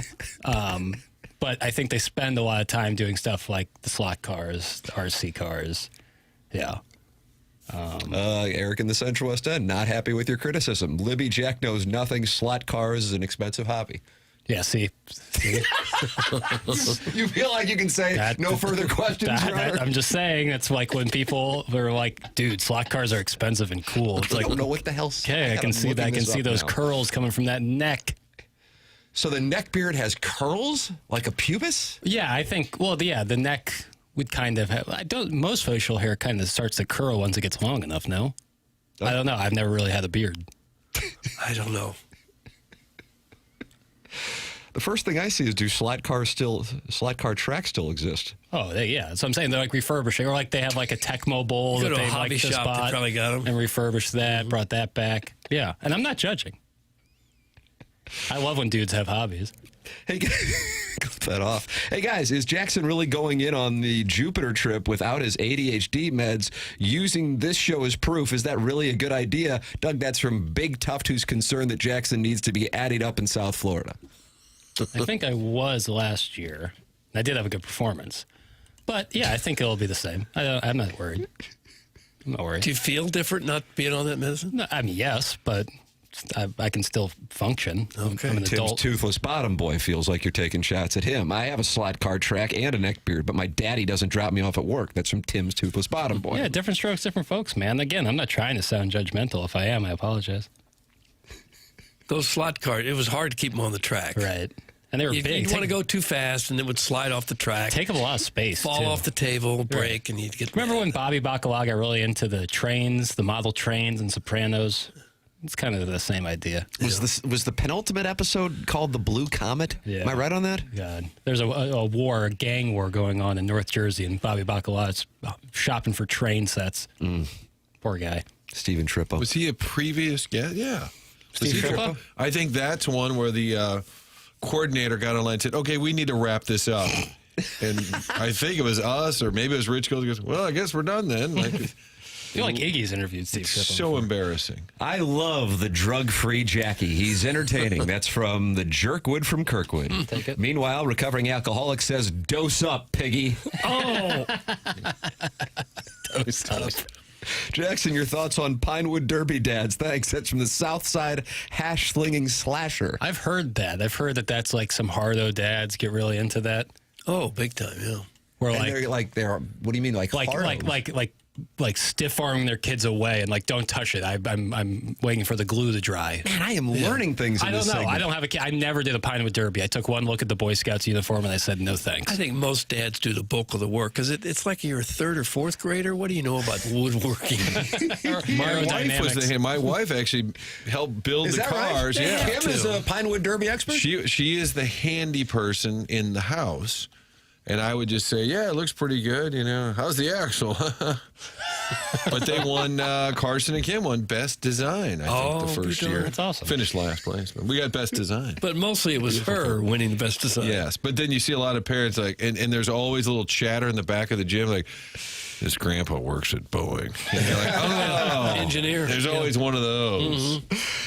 Jackson, I can concur. A lot of neckbeards who love tracks, train tracks, race tracks in their basement, and they love to show them off. That's from the Prince of Glendale. Man, I dialed in. I had never heard this. Yeah. And then they love drones as well? Yeah, it's like big RC cars or drones that you can fly and take video, which is cool. I think drone footage is awesome. You know, who do we have? Who is our guy that did the drone footage when we were playing golf? Ty, yes. Dogtown Ty. Dogtown Ty. It was really cool. The video is really cool. I see him at the Olympics on the luge. They got a drone following the guy on the sled going it's down. sweet. Yeah. So, again, I'm not trying to be judgmental. You're just asking me what do I think of a neckbeard kind of guy. That's what I think of. You think in the future there's going to be so many drones up there that every now and then they're going to start falling from the sky, landing on our heads and cars and I wouldn't rule it out. That's how they were going to deliver the Amazon packages. Remember that? That was a big discussion. Yeah, there. I think they did for a little bit. And then that, what was it, Michael Jordan's golf course, they had drones delivering drinks. Isn't that the case? Well, that makes correct. sense. Yeah. And the caddies are on scooters. Yeah. Have you ever ridden one of those scooters, the golf cart scooters? Pretty awesome. Are they? Yeah. Where have you ridden those? The course I worked down in Fort Myers when I went to school down there, the sister course had the golf boards. So they're like the sister course. Remember Bird the scooters? sisters from Shawshank? Yeah. The sisters were there, and I played in a foursome with them. And it's one I'll never forget. But I was on the scooters. It looked like a bird scooter, and you put your bag up front. Pretty cool. Easy to drive them? It doesn't require any balance easy, or anything? Yeah. It was really funny seeing like the 4 guys in their mid-80s just flying down the fairway in these scooters, knowing if they were to fall off, probably every bone south of the waist would break. Jackie Papers is straight edge, and I am here for it. That's from Katie Woo's Burner. Straight edge. Nothing but caffeine and piss and vinegar. Oh, at some point, I think golf carts will be hovercrafts so that they don't damage the course, and you can always use them, go anywhere if the course is wet. Yeah, like Back to the Future. Yeah. I've seen videos of They have them now. Hoverboards? Hovercrafts. Like the Jetsons? I'm sure they're so insanely expensive that it wouldn't work. Like they actually levitate above the ground? Yeah. Wow. Yeah. I've seen them go over water and everything. Oh, yeah. I've seen like the jetpack thing where water shoots out the back. Yeah, Kenny Powers that's different. Yeah. Sweet. I think they have them. It's just so expensive that it wouldn't be doable right now, but the time is coming. Doug, the golf carts at Grove fly. They almost killed the caddy, so they stopped delivering by drones on the course. That's from Chairman Steve. Yeah. It does seem like if the drones are unregulated, that there's going to be some accidents coming. Yeah, I think so. Foursome with some sisters. Attaboy papers. That's from the 314. Well, we were talking about the sisters from Shawshank. So if you're attaboying me thinking it's one way and it's the opposite. Well, I mean, that would be kink shaming. And I refuse to do so. I do. I kink shame. Tough. I'm into baseball cards, so I don't have much room to talk, but there is something very off about grown men playing with model trains, and I also assume there isn't a ton of experience with girls that comes with that territory. Thanks. That's Carlos Spicy Wiener. No, I think in a weird way, it's when they get into a long-term relationship, that's when they can really let those wings spread. And that's when they start building model train tracks? Right. Like, I think they're really embarrassed by their, and I don't think they should be, but embarrassed by maybe their hobbies. And then once they really lock down the woman, that's when they get really into it and open it up. So maybe it's earlier. My dad was into model trains, but he was also in his 60s and married for 20, 30 years. Yeah, and again, it's a blanket It kind of was an statement. homage to his childhood. He Sure. got back into it. I enjoyed it. Yeah, I think I don't have any problem with it. But yet you said incels enjoy it. Well, I think Is some there an people age where you allow it? The incels are more on Reddit. That's what, like, the people. That's chronically online. That's where more the incel community has. Doug, the incel community is chronically online. Neckbeards are like the umbrella term here. Some neckbeards are incels. Some like to play with slot cars, model trains. Is there a segment of the female population attracted to the neckbeard community? That I can't speak to. Probably. Okay. Yeah. I don't think, maybe they didn't have the neckbeard when they were with the woman. And again, once they lock down their relationship, they let their wings spread. Tim, to see Choke Artist 1.6 says, y'all need Jesus. Yeah. So that would clean up this whole show. It would fix everything. I was looking up hovercraft and golf. Apparently, Bubba Watson has one. There's video of him driving it around, but they cost about $58,000 a piece. And you picture all the golf carts that each course has and start doing the math? Sharon in Clayton is not happy with Jackson's line of thinking on this. Here we go. If you don't bro like me, you don't get laid comments. Get a life. From Sharon in Clayton, who I guess enjoys... I don't know how you could take anything I've said as anything in that cadence.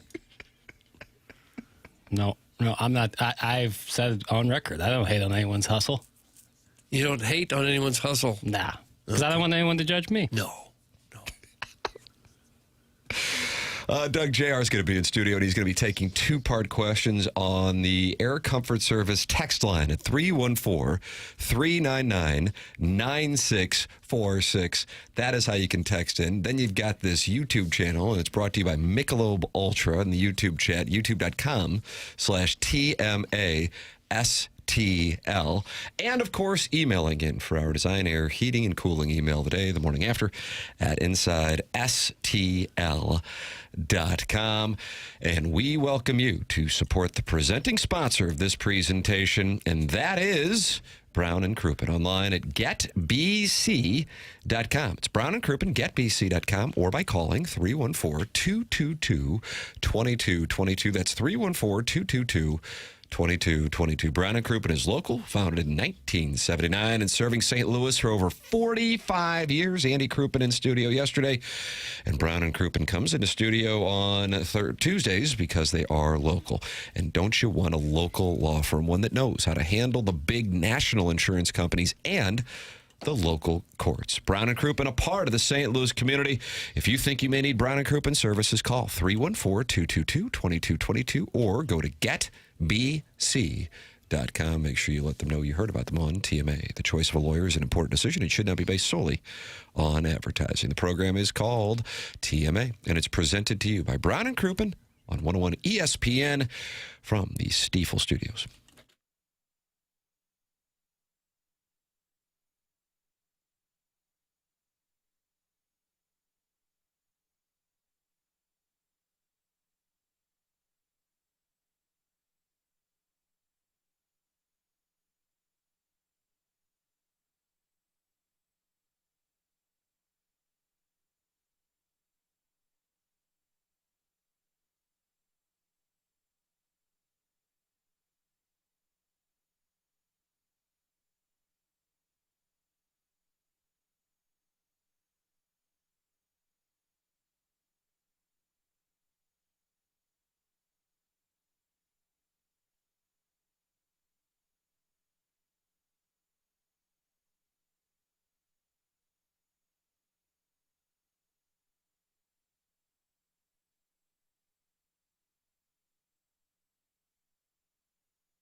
What do we have here? I don't know.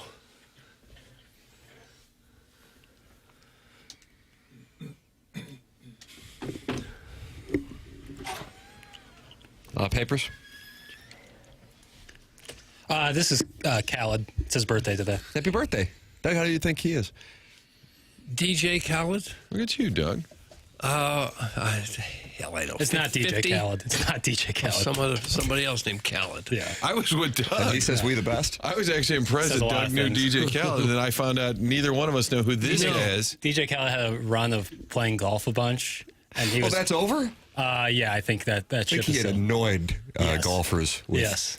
He was always like, talking about Tiger. And then he hit a really good shot once and looks directly in the camera and just goes, Gatorade. And it was really weird. For heaven's sake. Really weird, but pretty funny. But that's not who this is. No, this is Khaled, who's a different younger artist who actually sings, whereas DJ Khaled is just an A&R record producer. And I'm supposed to know how old this guy is? Well, you venture a guess. I don't know. 32. And he went to Lutheran South, Khaled. No. Rockwood Summit. I think he went to Melville. It's pronounced Khalid. Get it right, Libby. That's You're right. from part-time Nebraska fan. He is right. It is Khalid. I'm sorry. That was nice. It was a great apology. Yeah, well, he's right. I was in between. I couldn't remember if it was Khalid or Khaled. Either Libby, way. your music taste is booty. That's from Dada, Stanley Cup champion Danny Is that Padre. good or bad? Bad. No. Which, it's cool. Hi, This JR. sucks. Where's Ween? That's from Dino Bravo. JR is in here, and then there's a lot of tension in this Stiefel studio today, JR. A lot going on. Sorry, guys. I thought you were still in 7A. I didn't know you were in 7B already.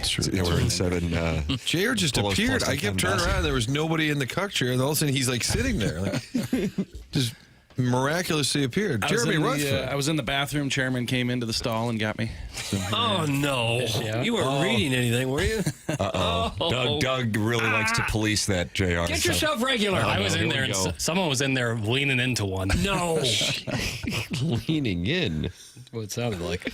You ever do that walking into the bathroom and there's Bob from sales. Hey, Bob. And he starts talking to you. Then he goes into the stall and he keeps talking to you. No stall talk. Doug would have a real problem with that. But how do you end? Because they don't know that you're about to head on out. They're like, yeah, I was wondering about that. Who do you think is going to win the Masters? Sorry, what? You think LBJ set the precedent when he started having meetings in the bathroom? It's when you leave, you turn the lights out on them, and that'll stop that Doug kind does of that behavior. all the time. That's Doug's kink, is turning the lights out on people in the bathroom. Hey, that's one of the reasons why the Blues are still in St. Louis. What's the story that the general manager was taking a leak, and a gentleman came in and said that they were thinking about buying them, and instead of going to Saskatoon, that's what led to the Blues being purchased. Then by, I think, Ornest. Harry Ornest. And then, two guys taking a leak led to the Blues being here. Really? How about that? Huh. What, Harry Ornest was in the restroom, and he heard that, and he said, no, I'll stop it. No, I think it was the cat. Emil Francis was in there taking a leak. Yeah. And then Boom Gunnarsson was taking a leak. And then, what, did Berube told him to go get a goal or something? Put me in, coach. I just need one more chance. After he had a shot to give him the lead earlier, and then he won it in overtime. Yep. Huh. How about that? I think that urinal went for sale, too, didn't it? No, I don't know. Jeremy Rutherford is taking your questions, all while providing knowledge on how the Blues remained in St. Louis. 314-399-9646. That's how you can text in to our Air Comfort Service text inbox. You can also talk it over in the Michelob Ultra YouTube chat. 266 friends are in the TMA STL YouTube channel right now, including Don Pepe, Bill Reloaded, Professor Roy Hinckley, and Longshanks. And you can ask questions in there as well. JR, how are you finding yourself enjoying a little time off right now? I'm doing fine. This is great, although still listening to my TMA on the way out here. So I got the three things that will never appear on any other radio show collectively in an hour-long span, and that is Indian promiscuity. Yep. That is stolen sod. And, of course, you can't do this list without including neckbeards. Oh, yeah. Jackson really went after him. And I'll tell you what, I don't know if you looked at the Air Comfort Service text in, but you really rattled some cages. Oh, did I? With your... I tried being, I was up front that I wasn't trying to be judgmental, or I'm making a blanket statement, which is already unfair. So I thought I put all the precursors in there, but I was wrong. Yeah, they are very unhappy with you. And it's Again, I'm enjoying the show. Well, thank you, Face Burglar. about drones and Oh, the RC cars and slot cars. Yeah. Again, I wasn't trying to cast aspersions or be judgmental. So if I came across that way, I apologize. oh my gosh, look at this. Truly, I don't want to be mean to anybody. No. You can text in, and I don't know what's going on with Harrison's brother Master, but how about this? Greetings, JR. I just wanted you to know that I love you, and you do a great job. Now, what percentage would you put on all three? Thomas, Kyrou, and Buchnevich are all on the team to start next season. Also, yesterday on the Fast Lane, Jamie Rivers said that the Blues should build around Jordan Kyrou. Do you agree with this? That's Harrison's brother Master, a compliment, and then two-part question that was strictly about the Blues. Well, Doug. first of all, I listen to this show a lot, as I said, and it seems like some alliances that have been formed recently then have gone sideways. Yeah, Harrison's brother Master, Sharon and Clayton, self-made stay-at-home Ledoux mom, but then they broke off. Self-made stay-at-home Ledoux mom is now a lone wolf. So if I build an alliance with Harrison here, is this going to last? Or Oh, then you're in with Sharon and Clayton. You go down to Sanibel. Okay. Yeah, that's where you could be right now. I could use a Sanibel trip. Yeah. What do you think about his two queries? Well, are they going to trade all three of those guys? That's the question. That they're on the start. That they're not on the team at the start of the season. All three. Yeah, that's not going to happen. There's going to be at least two of them. You know, at least one of them, probably two of them. But I do think that there's a chance of one of them that would get traded. I still am not buying into the Thomas trade, even though there's been a lot of talk about it. I just think that it would be difficult to pull off. It would be difficult to get, the return value from contenders. For sure, it'd be tough to do before the trade deadline, much less in the offseason. And I did not hear Riv yesterday, although I do listen to the Fast Lane a lot. Call it the Fat Lane? Yeah, Wow. hey, listen, last guy throwing stones here. The Fast Lane. That'd be a great show, the Fat Lane. Coming up next, top 5 buffets in town. You're listening to the Fat Lane. See, I could do that show. But to build around Kyrou, I couldn't see that. So Harrison, this is part of our alliance, our moving forward, that I would not build around Jordan Kyrou if that's what the blueprint was. Who would you build around that's on the roster now? Well, if it were me, I think that I do like the younger players that they have coming up. Now, could it take 2 or 3 or 4 years before you're talking about contending with Snuggerud and Dvorsky and even Neighbors in that group? I really do like that group of players. Thomas, if he could have a winger that can finish, I think that he could still be a 100-point guy, so I wouldn't necessarily not build around him. Could that winger be Snuggerud? It could, yeah, and that's what I think could take a couple of years. But I think a couple other players in that core, it would be tough to try to continue to build around them. Next on the Fat Lane. Wow, unbelievable. Come on down, JR. The water is warming up, and Sharon just sent in a picture. Doug, what kind of dog is that? It's one of those tiny white dogs. Jackson, I know you love dogs. What dog I think it's a pooch. And it's on the beach in Sanibel. She says, come on down, JR. The water is warming up. This is how they welcome you into the Alliance. You get a trip down to the Gulf. Hey, I got about 10 days left in this little vacation. So you're going to head down there and hang out with Sharon. Are we going to 30A or we're in Sanibel, you said? Sanibel, Doug, would not be 30A? No, it's much farther south. Let's see, JR, two-parter. Are you a slot car enthusiast, and how many partners have you had? That's from the Jerkwood from Kirkwood. Slot car, I don't know what a slot car is. I didn't either. Just little race cars, kids race cars, tracks and things. But apparently 40-year-olds on Reddit with neckbeards playing? Incels, absolutely. But now the remote car is a thing. Have you ever seen that over in right by the Family Golf? They have it's been a there mud for years. track, and people I have. And they have these remote, and they get crowds of people. They have races on the weekend. And everybody's car is just covered in dirt. I'm with Jackson on the Pinewood Derby and the whole Boy Scout thing. As soon as I saw the uni, I'm like, no, can't do that. I'm out. You guys are such fashion plates. Yeah, big time. You wouldn't wear the blue Cub Scout shirt? I couldn't do it. It was like a brown. It was like a... That's when you got older. Blue for the kids, That's what brown the kids for the leaders. That's what the kids were wearing, and I said, no dice. Yeah, they want you to tie great a knot. for the I can't kids. tie my shoes. Nobody sticks with it. I'm not saying that it's bad. I'm just, I was told, like, you can't do you basketball. You could have used some scouting in your life, son. Probably got me. All the kids who did, like, the Eagle Scouts got into great colleges and are probably doing much better you than went to I am. Mizzou? Is that what you're implying? Wow, God, the other ones went to great colleges. And you ended up at Mizzou. I'm sorry. Or if they went to Mizzou, they probably got some money for it. Okay. Yeah. If Benner gets traded, who becomes the backup? And is there a KFC buffet south on 55? That's from Jerry Aldini, program director at Camp Mohawk. Hey, we never got into my partners. Oh, yes, sure. Where's yours? Well, just when I introduce my clip that off. When I introduce myself, I say, Ron Jeremy. Nice to meet you. Wow, Doug the Hedgehog. Really? Wow, so hundreds. You've had hundreds. Hey, just got a text from Mike McKenna.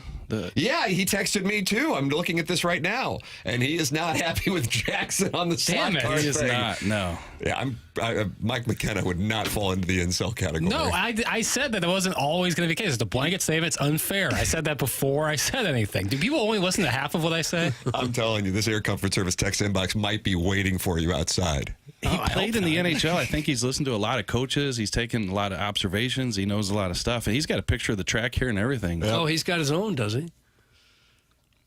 It appears so. Yeah, Okay. he's a slot car guy. Looks like there's different versions. You go to Walmart, get one for $30, papers.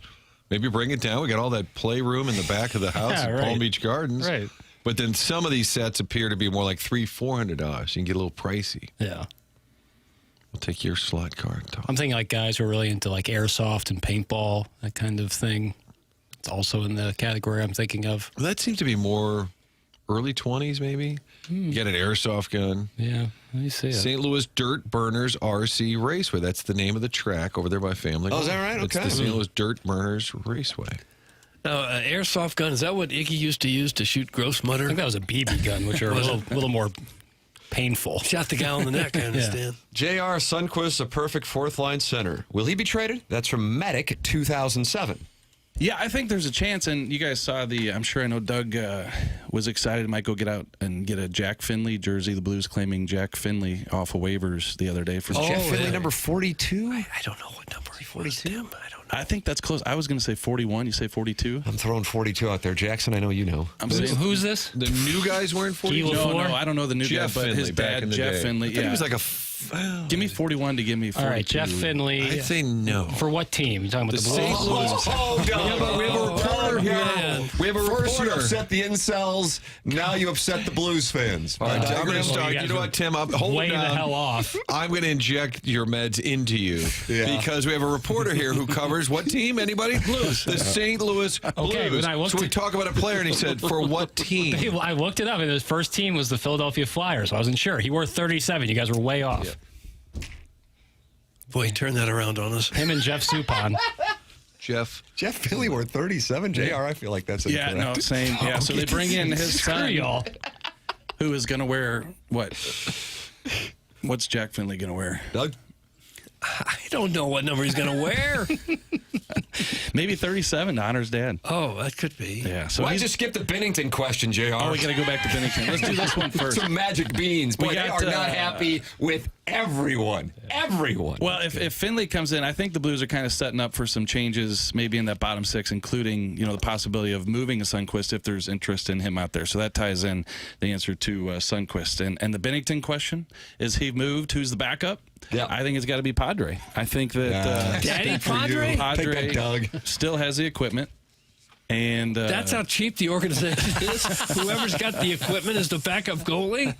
He'd move from 3 to 2 on the depth chart, I think, if they did move. Gosh, I didn't know they were in such Did you rough see, shape. JR, some of the comments out of Italy, Team Canada being, and a lot of it was about how Bennington's not really worthy of being the starter, and John Cooper kind of believes him. It's funny because he's getting it now from the Canadian national media that is Bennington any good? And he said, here we go. Like, he basically said, like, hey, I love it when I have critics, and I'm paraphrasing. Yeah, no. But the narrative is all about, is this guy really even worthy of being the starter, which I feel like was the same narrative going into the Four Nations. Yeah, it was. And Marty, I was out there a week or so ago out at practice and talked to Jordan Bennington for a couple minutes and said, hey, I'd like to have a little interview with you before the Olympics and just kind of talk about that. And he said, you know what, I really appreciate, a chance to say something, but I'd prefer not to because I kind of eat this stuff up. And give me all the criticism you want to give me. I'm sure there'll be a lot out there, and that's what I feed off. And I think that's been his history, right? I mean, you're not going to make the NHL. Marty Brodeur telling you, hey, you're going down. Why am I going down? Because you're going down. And then he wins a Stanley Cup. So I think that Jordan Bennington throughout his career, when things were great, he won the Cup, got the big contract. That's when he started to slow down a little bit. So I think we'll see what happens with this. But I think with him receiving all this criticism, that might be what he eats up. Well, JR, do you think if Bennington wins a gold medal at the Olympics, the Blues will try to move him while his stock is super high. And second question, my dad came down walking down the stairs last night wearing nothing but my mom's silk undies while I was on the couch making out with Brad. Do you think it's time for me to find my own place? Doug, that's Grimy from South County. Good question. What do you think, Doug? I'd say yes. There's a lot going on there. It sounds like a long time ago was the time to move out. Like, I don't know about this incident leading to that. But with the Bennington and the the stock high, you know what? That's been a conversation piece. It really has, not just here in St. Louis, but around the league. I just don't see it. Like, let's say he's lights out and he wins a gold.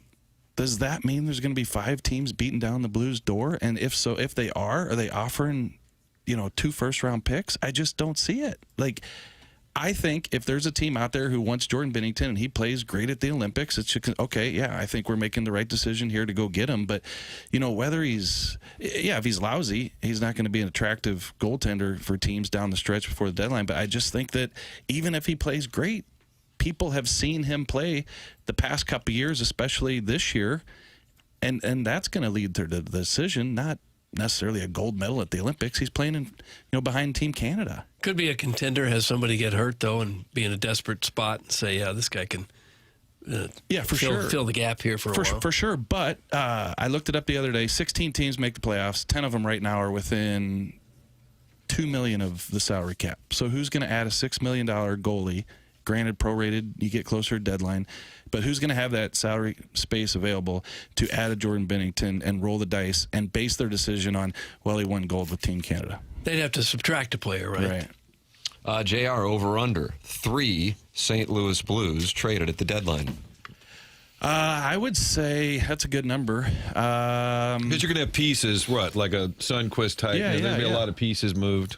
Yeah, that are not all top line. And so I think the blockbuster type moves could wait until the summer, but I'm going to, go against what I, really feel here and say over. Like, I think it could be under, but I'm going to go over because of what Marty said. In addition to the Fox and potentially Schenz, you get a Sundquist in there. You could get another bottom 6 guy in there, and it could be 4, so I'm going to go over. JR, two-parter here. If you had to trade a superstar, who would you ship out first? And number 2, who smells better, Tim or Jackie Papers? That's from the 217 Come on over and take a sniff. Come here. Well, now it's getting creepy. Oh, because no, I do kink shame. I do kink shame. I think that, and this is not to disparage, single players, because this Blues fallout has been team-wide, but I think they're at a point now where they got to move out one of these top guys. And if it were me, I don't think that you can move Buchnevich in his 6-year contract. So I think should be Jordan Kyrou. It feels like it's happening, doesn't it? Like at this point, they've gotten to a point where something needs to be shaken up. They still, I think, have a longer-term belief in Robert Thomas. Buchnevich, probably not a market for it. Kyrou, with the goals he scored in the last 3 years, you can probably market that a little bit. I just feel like he's the guy. Yeah, it's not like he might be more willing than he would have been in the last couple. He's probably like, sure, let's try something new. I agree with you. So I think it's twofold. And he's got the no-trade clause, and if he wants new scenery, I think that he might want it as well. But, going back to what you said, it's not like he had 40 goals one year and hasn't done anything any other year. Like, he's got 3 years of 30-plus goals. So I think teams who think that he could use a change of scenery would look at a longer track record of production and think that he could do that with them. And they might move him just to get a little tougher, a little grittier, and more of a two-way player. Change it up a little bit. He's a goal scorer, but, do you envision a Blues team in 3-4 years being a competitive contender with Jordan Kyrou on your top line or second line?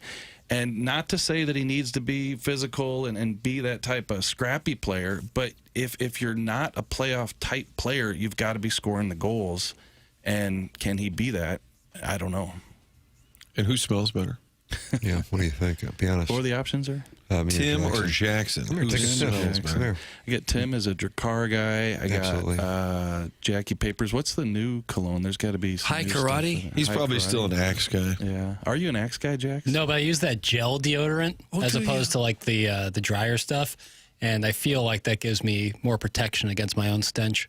How's your musk, guy? I feel pretty strong, but like in a good way, Do you? Yeah.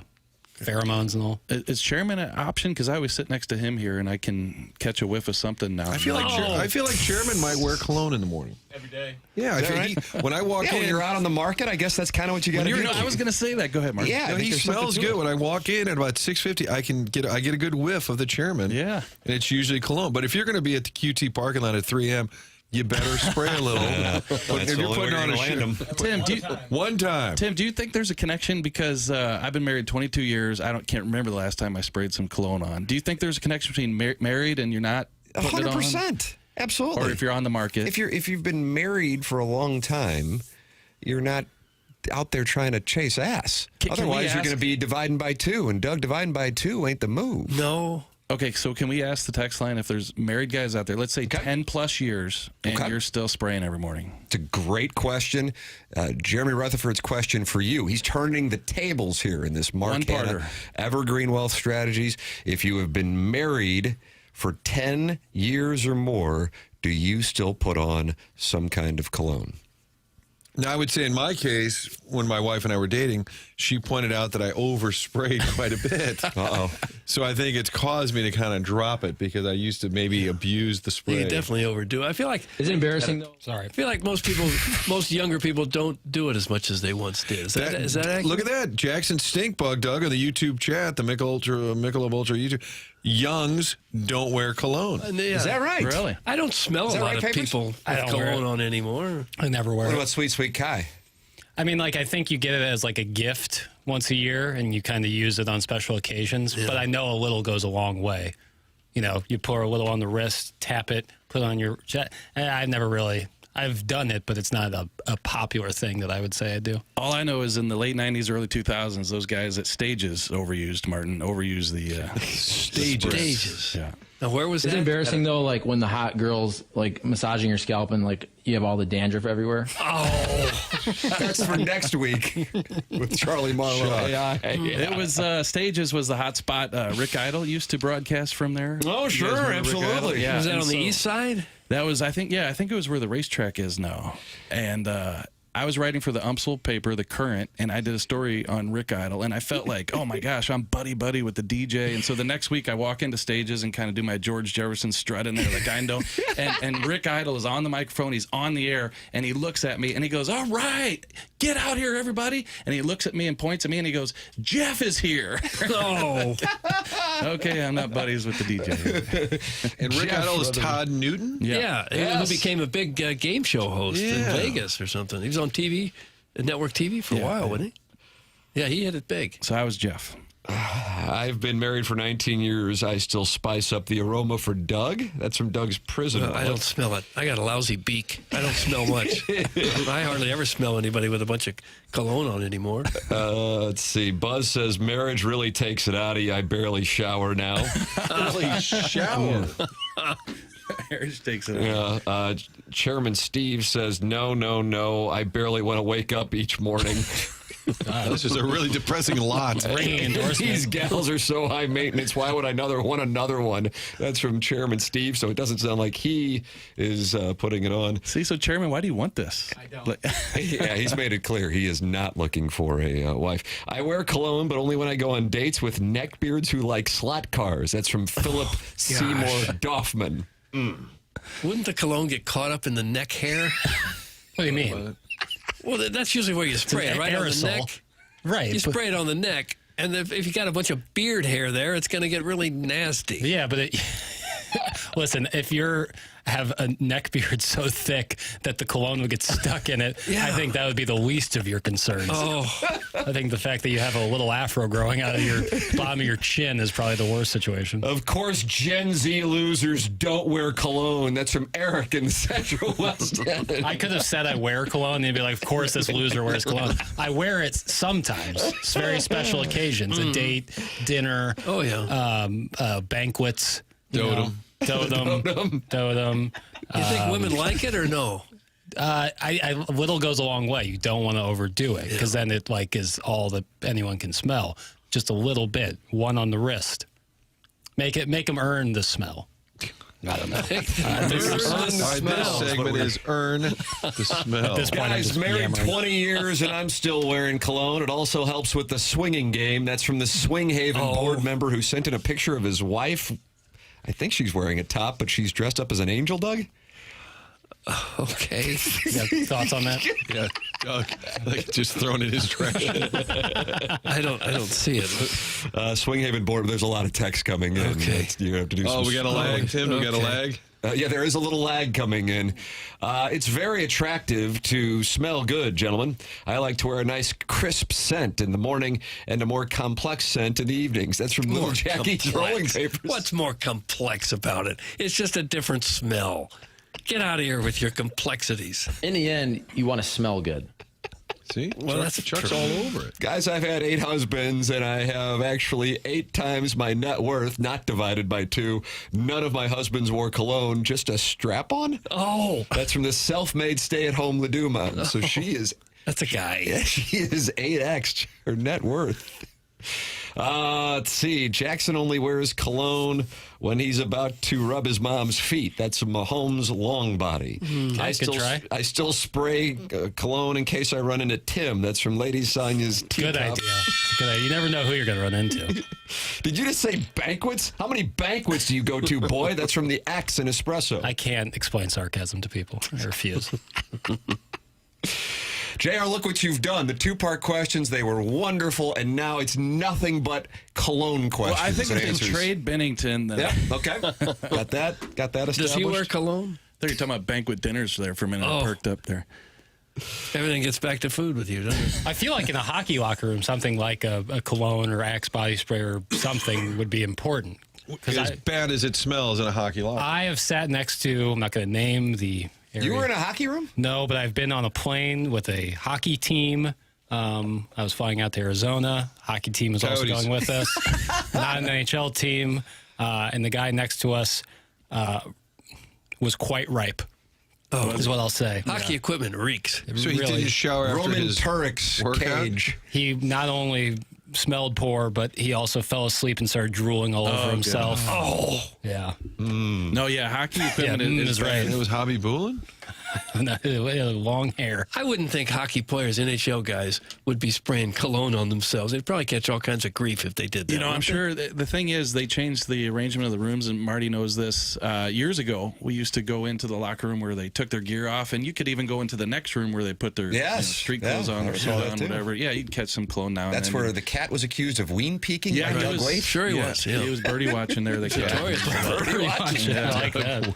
But I think Feels like a Chuck might have put weight up to it. So the rule was actually changed, and we call it the Andy Strickland rule because He was ween peeking? Well, he wasn't ween peeking. I don't want to accuse him of that, but he was. He went into that area where they got dressed and put their street clothes on, and he would just hover for a couple hours, like go up to Doug Waite, talk to him for 10 minutes, go up to Dallas Drake, talk to him for 10 minutes, and he'd wear out his welcome being there for 40 minutes. He's doing his job, right? Doing his job. So well. he ruined it for all of us. They closed that room off. So yeah, we can't catch the whiffs of cologne anymore. Because Strickland clause. The Strickland clause. I didn't know that. He wants to stop by the show, by the way. Come on in, the water's warm. We can address this specifically. Yeah. Well, you just gotta give ruined him the special guest for next week. Oh, surprise guest. This is why guys Whoopi Burkett's age find themselves single. The 25-year-old who spends frequent nights in my bed loves cologne. And girls her age are dying for alpha males, not this generation of betas. That comes from Beer Cats. Jesus. Brutal. I mean, how about Beer Cats with a 25-year-old? Forget about it. Yeah, just ask him. Oh, it's Beer Cats. No, Wow. you're doubting his story. I didn't say that in the slightest. It's just really cool when you then text into a radio show about it. Boy. JR, I'm looking for more questions, but everything revolves around cologne. Well, how did it start? Oh, somebody asked who smelled better, Tim or Jay, and then here we are. Yep, Thankfully. Mark Hanna, Evergreen Wealth Strategies, sponsors the segment online at evergreen-ws.com. That's Mark Hanna, Evergreen Wealth Strategies. JR, we always enjoy the conversation. Thanks so much for coming anytime. in. Do you think Mark wears cologne? God, that's a good question. He's got an unbelievable head of hair. He has a wonderful head of hair. He feels like a hint of cologne. He's a sharp gentleman with a distinct voice. Got a great business, happily married, wonderful boys, strapping boys. Yeah, I think he just has a naturally nice musk to him. Musk. Oh, a Victor Mature like musk? Yeah, just, something natural, but, it sticks with you. Boy, and the 618 brought up something I was wondering. It says, on your wrist, papers, women do the wrist. I kind of thought that the too. way you kind of played it out visually, too, I'm like, isn't that what women do with perfume? Like they spray it and then they rub it together. Yeah, to, I didn't have a female That's visual. what I thought everyone was supposed to do. No, that's a female thing. Why would that this matter? adds to Beer Cat's test. Why would that matter? Where do you pour it? just do things. Where do you pour it in your eyeballs? You like eye drops? Where do you pour it? Where do you put it? If you're a man, you just gargle with it. Where are you supposed to put it? Like directly in the center of your chest? I put it in the wrist. I think you're supposed to spray and walk through it. Oh, is that right? I've actually heard that. The chairman's nodding no. But the rubbing on the wrist, is that not visually? Well, I don't have a pulse there, and it can send out the pheromones. Right. Well, but I don't do it like on stage. I just do it in my bedroom. I don't care who looks at it. But that jet, you kind of rubbed your wrist. It looked like you were at Victoria's Secret sampling their newest. I thought that's what you're supposed to do. Boy, now Little Beer Cats is ganging up. Boy, he's just quite a hype man. I wear cologne because I feel I have to mask the smell of some of the other listeners of the show. That's some Little Beer Cats after his father went in, but then also talked about the 25-year-old he's sleeping with. He's done some hot wifing in the past.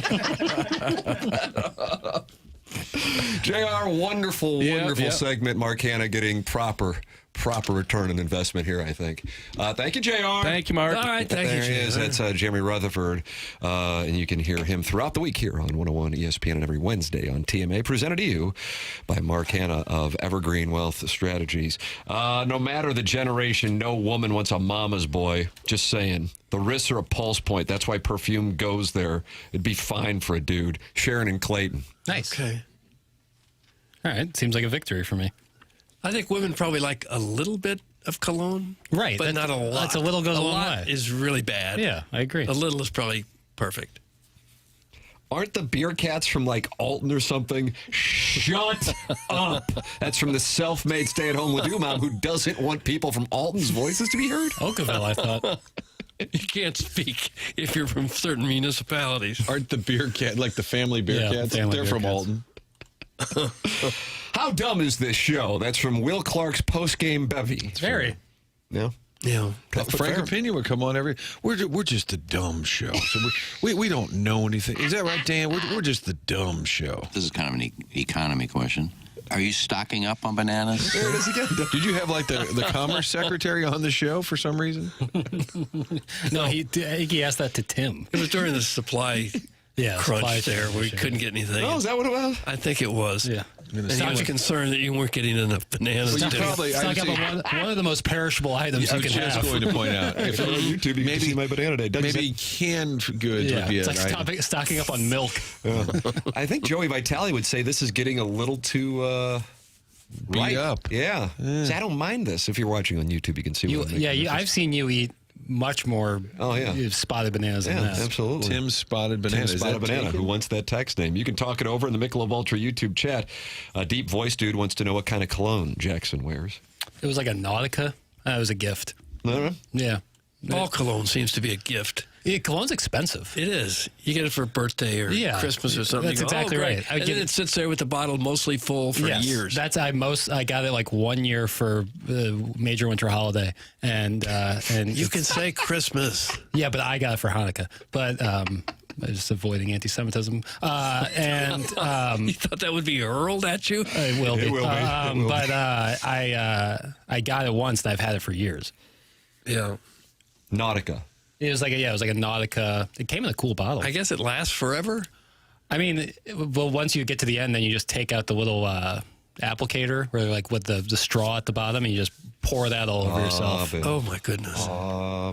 Boy, Tim, it's not a lag. I just noticed, though, at 8:57, Yeah, what happened? 20 minutes ago, the text said, "My ears are bleeding. Please just talk hockey."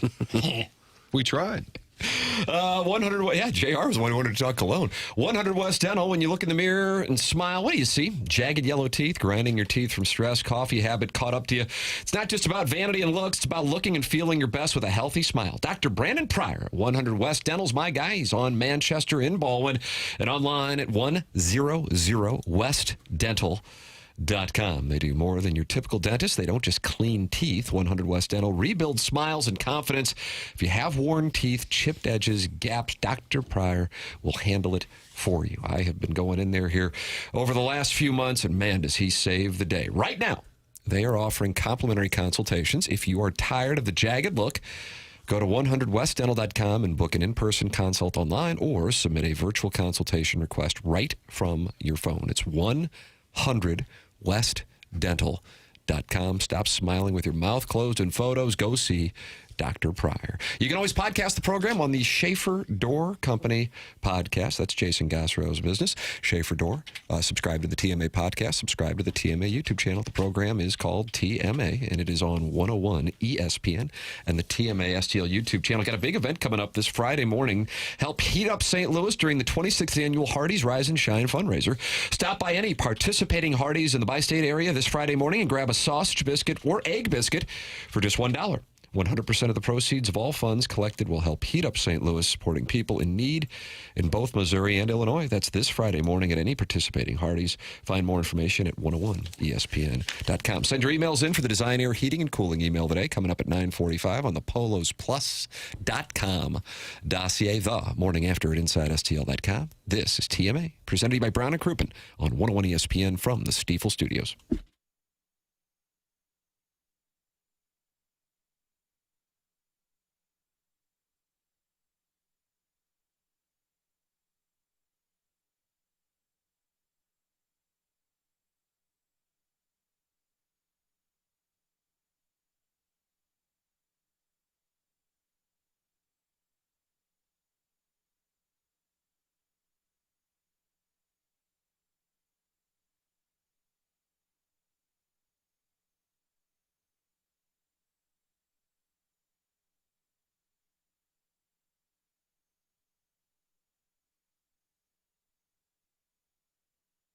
AutoLoanPro.com. That's the name of the website I've been telling you about for quite some time. And the situation is this. If you've had any circumstance or bad situation and you still want to get that vehicle, doesn't matter. AutoLoan Pro is going to get it done for you. Best rate possible, little to no money down. Anyone could sell you a car, but it takes pro to do it right. They've got a great website, AutoLoanPro.com. They've got the free playbook they put together. It's going to educate you on the credit industry, also help you get the car of your choice in the future. It's part of the Lita family. Auto Loan Pro works with over 50 different lenders. That means they can shop around till they get you whatever that best rate possible happens to be. Making that large purchase with financing can get complicated, and if there's a hiccup along the way, you know, it gets a little more complicated. That's why the Auto Loan Pro comes in to get you back on track. Get a vehicle, get back on track with your credit, little to no money down, best rate possible, all of it. One site, AutoLoanPro.com.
This is Jackson with a Sports Center update brought to you by Saliga Heating and Cooling. Missouri heads down to College Station to take on Texas A&M this evening on the SEC Network. Tip-off at 8 p.m. That was another Sports Center update brought to you by Saliga Heating and Cooling, a Daikin heating and air conditioning dealer.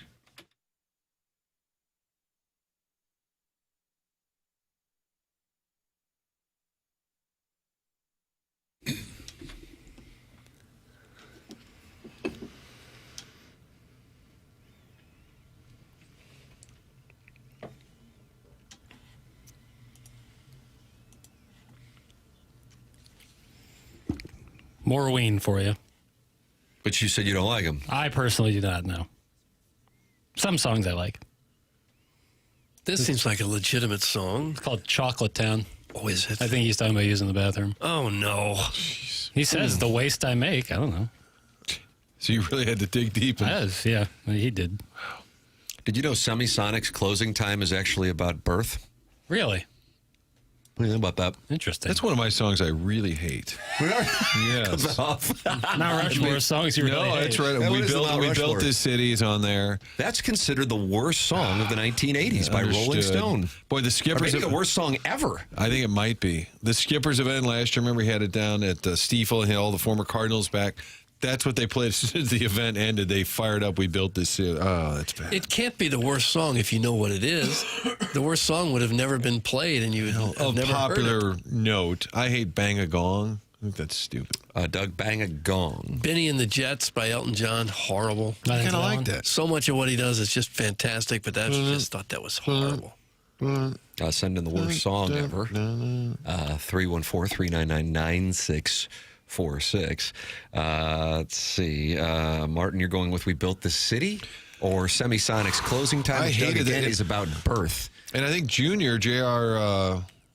Gong, when he would sign, I think that was his sign-off song. Maybe he and Warman on their morning show, they would always end with closing time, which I get it. It's the end of the show. God. What about that brick? That's another annoying song. Ben Folds 5? Yeah, I didn't enjoy that one either. I mean, it's a hell of a song lyrically. Yeah. It's rather depressing. I don't know why it kind of bothers me. All right. Doug, what's the worst song? Huh. There's a commercial song that plays on a different radio station for a traffic law center that is so obnoxious. I turn the radio off every time it comes on. So this is a live read. This is the live read for them. Yeah. It is so, and they've been going for years, and it is so horrendous. I turn the radio off as soon as it comes on. Oh, boy, we are getting a lot of...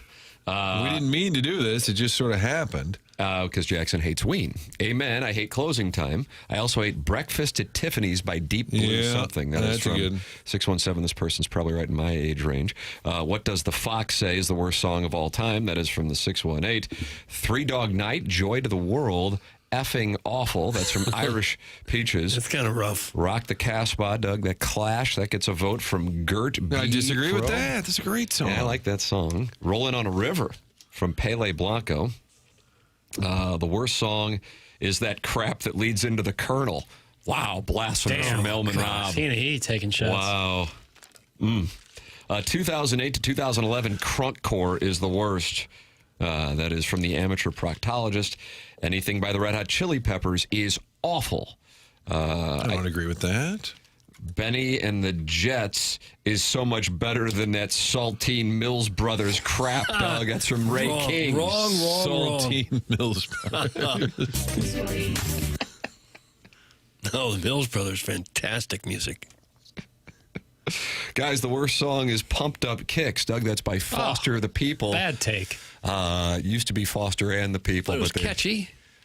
That song rocks. And that, of course, is about... well... What? What? School violence.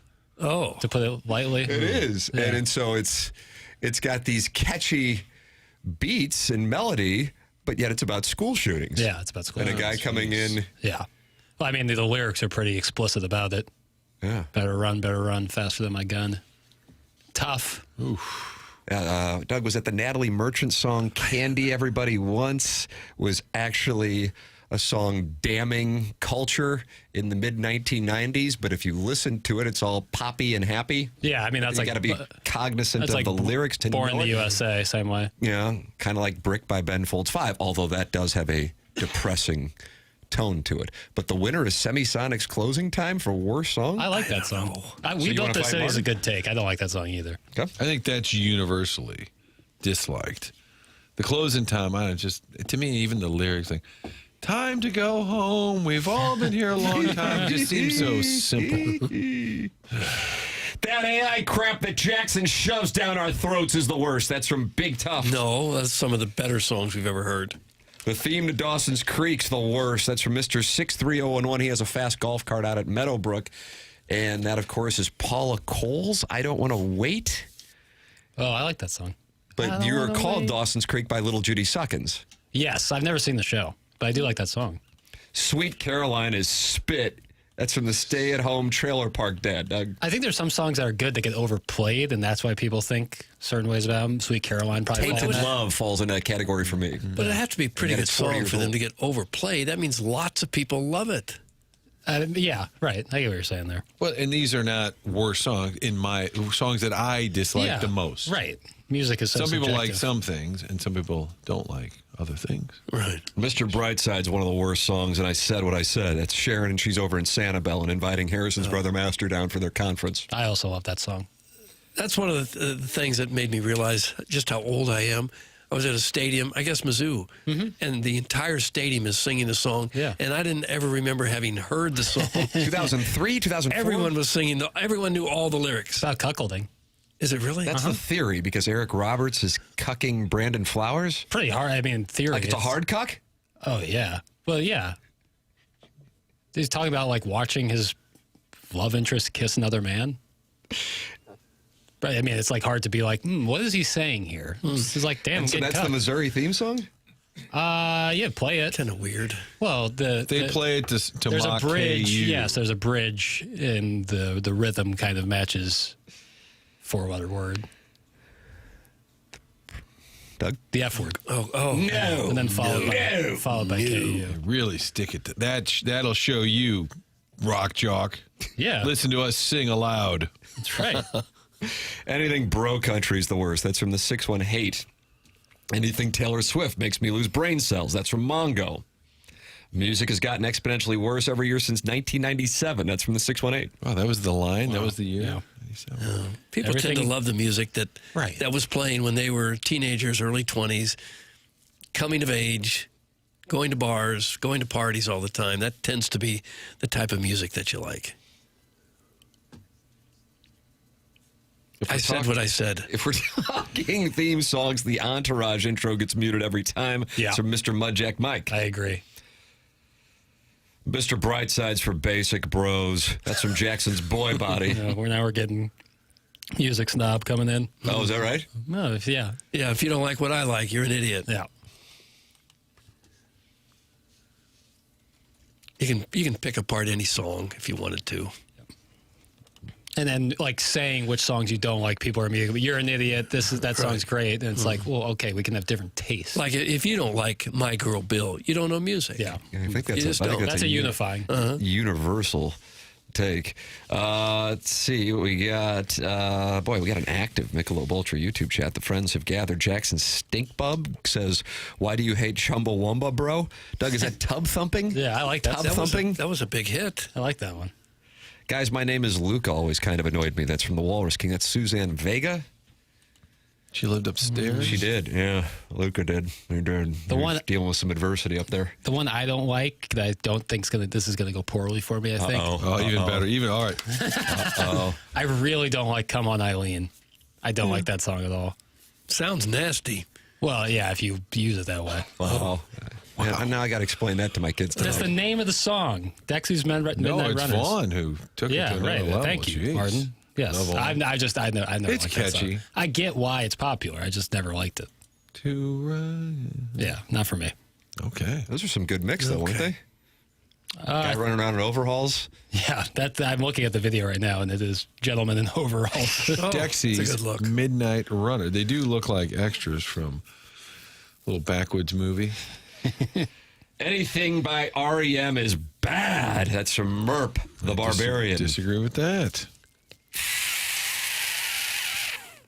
Guys, isn't Joey's son named Luca? It's from the 314. BK's. Oh, is that right? Yeah. This is a song written by Suzanne Vega. Right. And About won Luka best, Doncic? I think it's about, I think it won Best Music Video 87, Cardinals and Twins. Don't look at me for the years, Tim. I don't know. Holla Back Girl by Gwen Stefani is absolutely atrocious. Congratulations, Chic is able to spell the word banana. B-A-N-A-N-A-S. It's from Andy Pants. Eileen is a girl with a peg leg. That's from We Too Low. Oh, did she have a peg? Was she a pirate? Ba with the Ba by Kid Rock. The worst. From the 636. Look, Martin, I just mentioned Semisonics closing time. And look this is what happens. This is what happens. Just like JR wants to know what Jackson and I smell like. I like Holla Back Girl by Gwen Stefani. Nothing wrong with that take. Eileen's awful. Was scared for you for a minute, Piddles. Thought you were going to say Gloria. That's Sharon and Clayton. No, I love Gloria. Yeah, that was great. I do too. That was a Should great still era. be played That was with each Blues win. I look back on that time in my life with much reverence. When they stopped playing that, the Blues stopped winning Stanley Cups. Yeah. So you think if they started playing it this year, they would go on a run? It's worth a shot. Yeah, might as well. What would break the Rascal Flatts curse that producer Joe contends the Cardinals are under? Yeah, Martin, I don't know if you're aware of this, but Rascal Flatts sang the national anthem before Game 4 of the 2013 World Series, and producer Joe let us know the Cardinals will not win another World Series because of the Rascal Flatts curse. He said they wouldn't win that year, and the Cardinals have not hosted a World Series game since that season. And Game 3 was the Will Middlebrooks interference. Yes. They Alan won Craig. that game, and then they lost the next 3. Yes. So Joe was right. Producer Joe, to date, 13 years running the Rascal Flatts curse. Marcy's Playground song, Sex and Candy, awful. UPS Tony, we're in lockstep. If I hear that come on, I immediately hit forward. I'm out. Yeah. I don't know why that one does it, but I'm right there with you. All right, email in Design Air Heating and Cooling. Email today is going to be coming up here on the presentation. Healthcare Evolution is sending us to spring training next week. Live broadcast from Jupiter, Florida. Make sure you are subscribed to the YouTube channel so you can watch it. And of course, you'll also be able to hear it here on 101 ESPN. Don't miss TMA Live from spring training every day next week, brought to you by Healthcare Evolution. That is next week, and we welcome you to participate in the program in a wide variety of ways. The program including the Design Air Heating and Cooling email of the day, which is coming up. Design Air online at designairservice.com. Doug, I mean, it's only February 11th, but spring has sprung? Looks like it, yeah. Spring has sprung in St. Louis. Today, I got a high for you in the 50s and sunny. Tomorrow, high in the 50s. Friday, sunny and 58. What the world is happening? Jackson, you're still going to be here. Martin and I will have bolted like the wind, but you'll still be here, and you're going to compress the ball? Ground's still really saturated, obviously, with the melting of the snow. So what about next Wednesday when it's 67 degrees and sunny? Well, we'll be down in Florida, but good time to get working, I guess. Absolutely. Design Air, sponsor of the email of the day and the longest running sponsor on TMA. The morning after at InsideSTL.com is how you can email in. That's coming up. Martin's a client. Doug's a client. I'm a client. Design Air. Online at designairservice.com. The program is called TMA. It's presented by Brown & Crouppen on 101 ESPN and the TMA STL YouTube channel.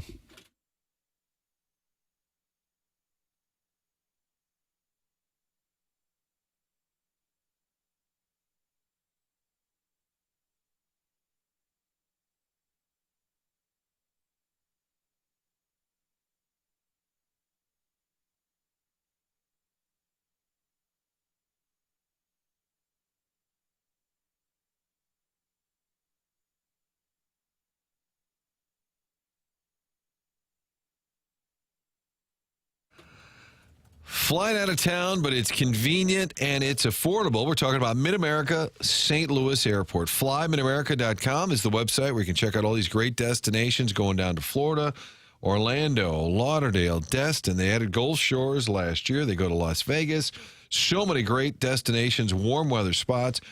Get online, make those reservations. And when you fly to Mid-America St. Louis Airport, you'll figure out why they've kind of discovered this over the last, I don't know, like 5-10 years. It's really gotten be a much bigger deal. And that's because of the convenience when you park there, right in front of the terminal, get yourself through security and to the gate. You can do that 15, 20 minutes. The convenience of travel. You don't hear that often, but it's true at Mid-America St. Louis Airport. And again, wonderful destinations, whether you want to take the family down to Destin, Gulf Shores, maybe head out to Vegas for a long weekend, or go down to Orlando, Tampa, Lauderdale. So many great Florida destinations, all part of the great service from Mid-America St. Louis Airport. Begin your trip with convenient, affordable travel from Mid-America St. Louis Airport.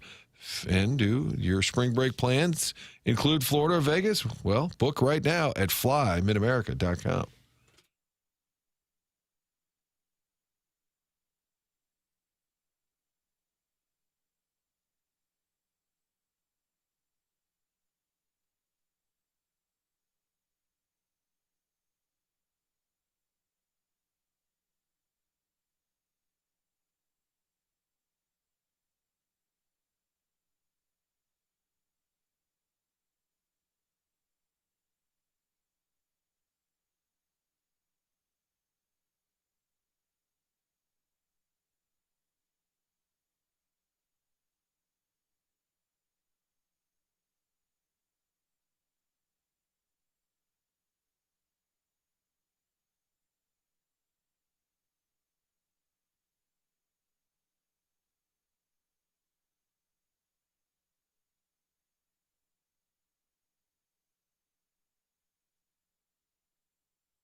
Oh, Martin, look what he does to you. Look at this guy. Jerk. Doug, this is about birth. God, a friend of mine who's a doctor said he might actually mouth these words when people are checking out because he can't stay here anymore. I'm like, oh, wow. Sounds like the health insurance industry is taking a bite out of everybody. Wow. Closing time. Does this mean we get to leave, Papers? You are in 20 minutes because you got that onboarding coming up. Yeah. You got the board on. I feel like they send sometimes early, we get an email, topics to me, and it says when the show gets off tracks, how do you bring it back around? I feel like that's rather timely today. Brad Underwood was not happy with the question last night. I don't think it's what your grandma think. It's on the periphery. Yeah, it's Grandma Jason. After the loss last night, and man, that's a loss that I know a lot of Illinois fans, when we were discussing it in the opening segment, were irritated and didn't want to hear it. What would that fall in that category for Missouri fans this year? Is that hotty toddy? LSU. No, well, I mean, Wisconsin's like 36 in Kemp. No. I understand that. Hey, you beat Michigan and Ann Arbor and Illinois and Champaign. The way they lost. Right. You're up 71-59. I think it was about 6 minutes that Underwood pulled Wagler. Notre Dame, I think, is a decent enough comp because Missouri should have absolutely won that game. That you sit there and go, man, that one hurts. That's rough. They're also dealing with some injuries, and Brad Underwood was asked about it after the game. All right. Could you just elaborate a little bit on the challenges of defending on the perimeter with Kylan and Andre both out, obviously? Do you need me to elaborate, or can you read a stat sheet and watch the film? I'd like to hear your comment, too. So.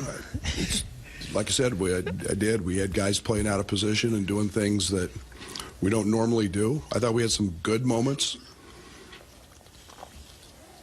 But, you look at athletically, you've got your two best athletes. One who's a problem solver of all sorts, and Kylan. And, Dre's 6'6", 6'7", and long and athletic, and, coming off a game where he has 17 and 8 or whatever he had at Michigan State. And defensively, both of those guys are good rebounders. And so it's just a matter of some guys out of character doing some different things. You're not, one's a senior, one's a junior as well, and they're both physically very strong. There you go, Doug. All right. Well, he answered it. You did. Probably wasn't really in the mood to elaborate. Yeah, no. We're playing short. We get it. What do you want me to say? All right, I'll take a big swig first. That was a gulp almost. Yeah, that's a tough loss, but they're 20-5. You're 11-3 in the Big Ten. You're fine. You just want to be careful with that 2 seed, 1 seed that you're kind of playing. They just really need to get healthy in a major way. I'm not saying anything groundbreaking there, but being Can you elaborate two on that? elite guards like that, leaving Wagler, a freshman, to kind of fend for himself on the perimeter. Although they got that Jake Davis. And Greg Gard was kind of trolling the Illini fans at the end of I guess it was Jake Davis night. They had a wig to hand it out. All the student section were wearing the Jake Davis wig. And then Greg Gard, I guess, got his hands on one. And before he went to the locker room to celebrate with his Badgers, he put it on.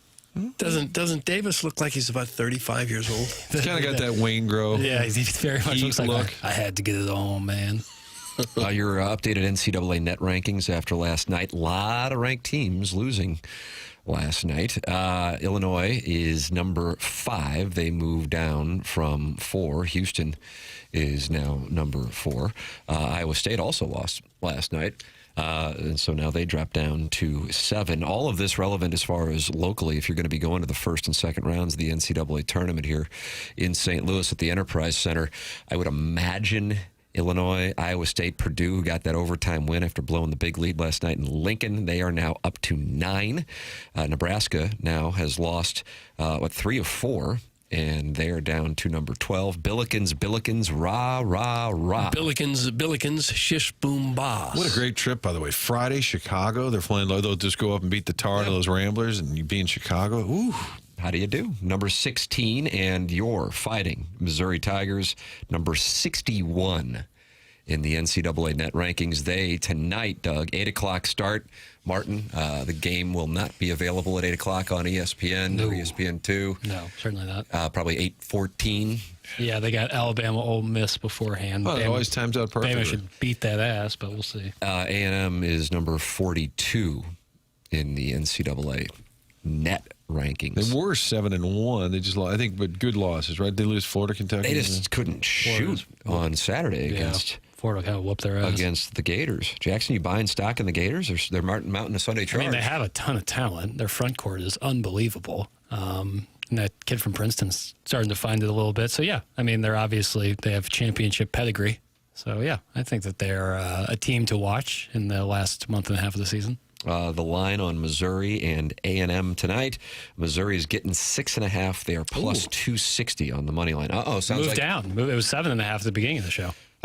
Ken Palm, Illinois is now number 6. Florida is 5, by the way, in Ken Palm. Yeah. So Missouri has beaten the number 5 team in the country. Gonzaga, the one that we're kind of short in the stock on, at least me and papers, number 11. Rock Chalk Jayhawk is at 12. In Ken Palm, the Billikens are at 24. And Missouri is at 52. So there are your local college basketball updates after Illinois loses last night to Wisconsin. Illinois at 6 in the Ken Palm. Billikens sitting at 24. Missouri sitting at 52. The program is brought to you by Brown and Crouppen here on 101 ESPN. And we broadcast from the Stiefel Studios. James Carlton, longtime sponsor of the presentation, online at carltoninsurance.net. He's been my insurance agent now since 2019. Jackson just signed up with him here within the last couple of weeks. Jamie Rivers did. Brandon Kiley did within the last few months. And so many people are, because right now, James Carlton and his team at the State Farm Insurance Agency in Webster Groves can save you money like James has never seen with auto insurance. He has been doing this 18 years. He has never seen rate decreases percentage-wise like he has seen over the last few months. 314-961-4800. That's 314-961-4800. Or go online at carltoninsurance.net. Design, Air, Heating, and Cooling email today. Coming up next, this is TMA 101 ESPN.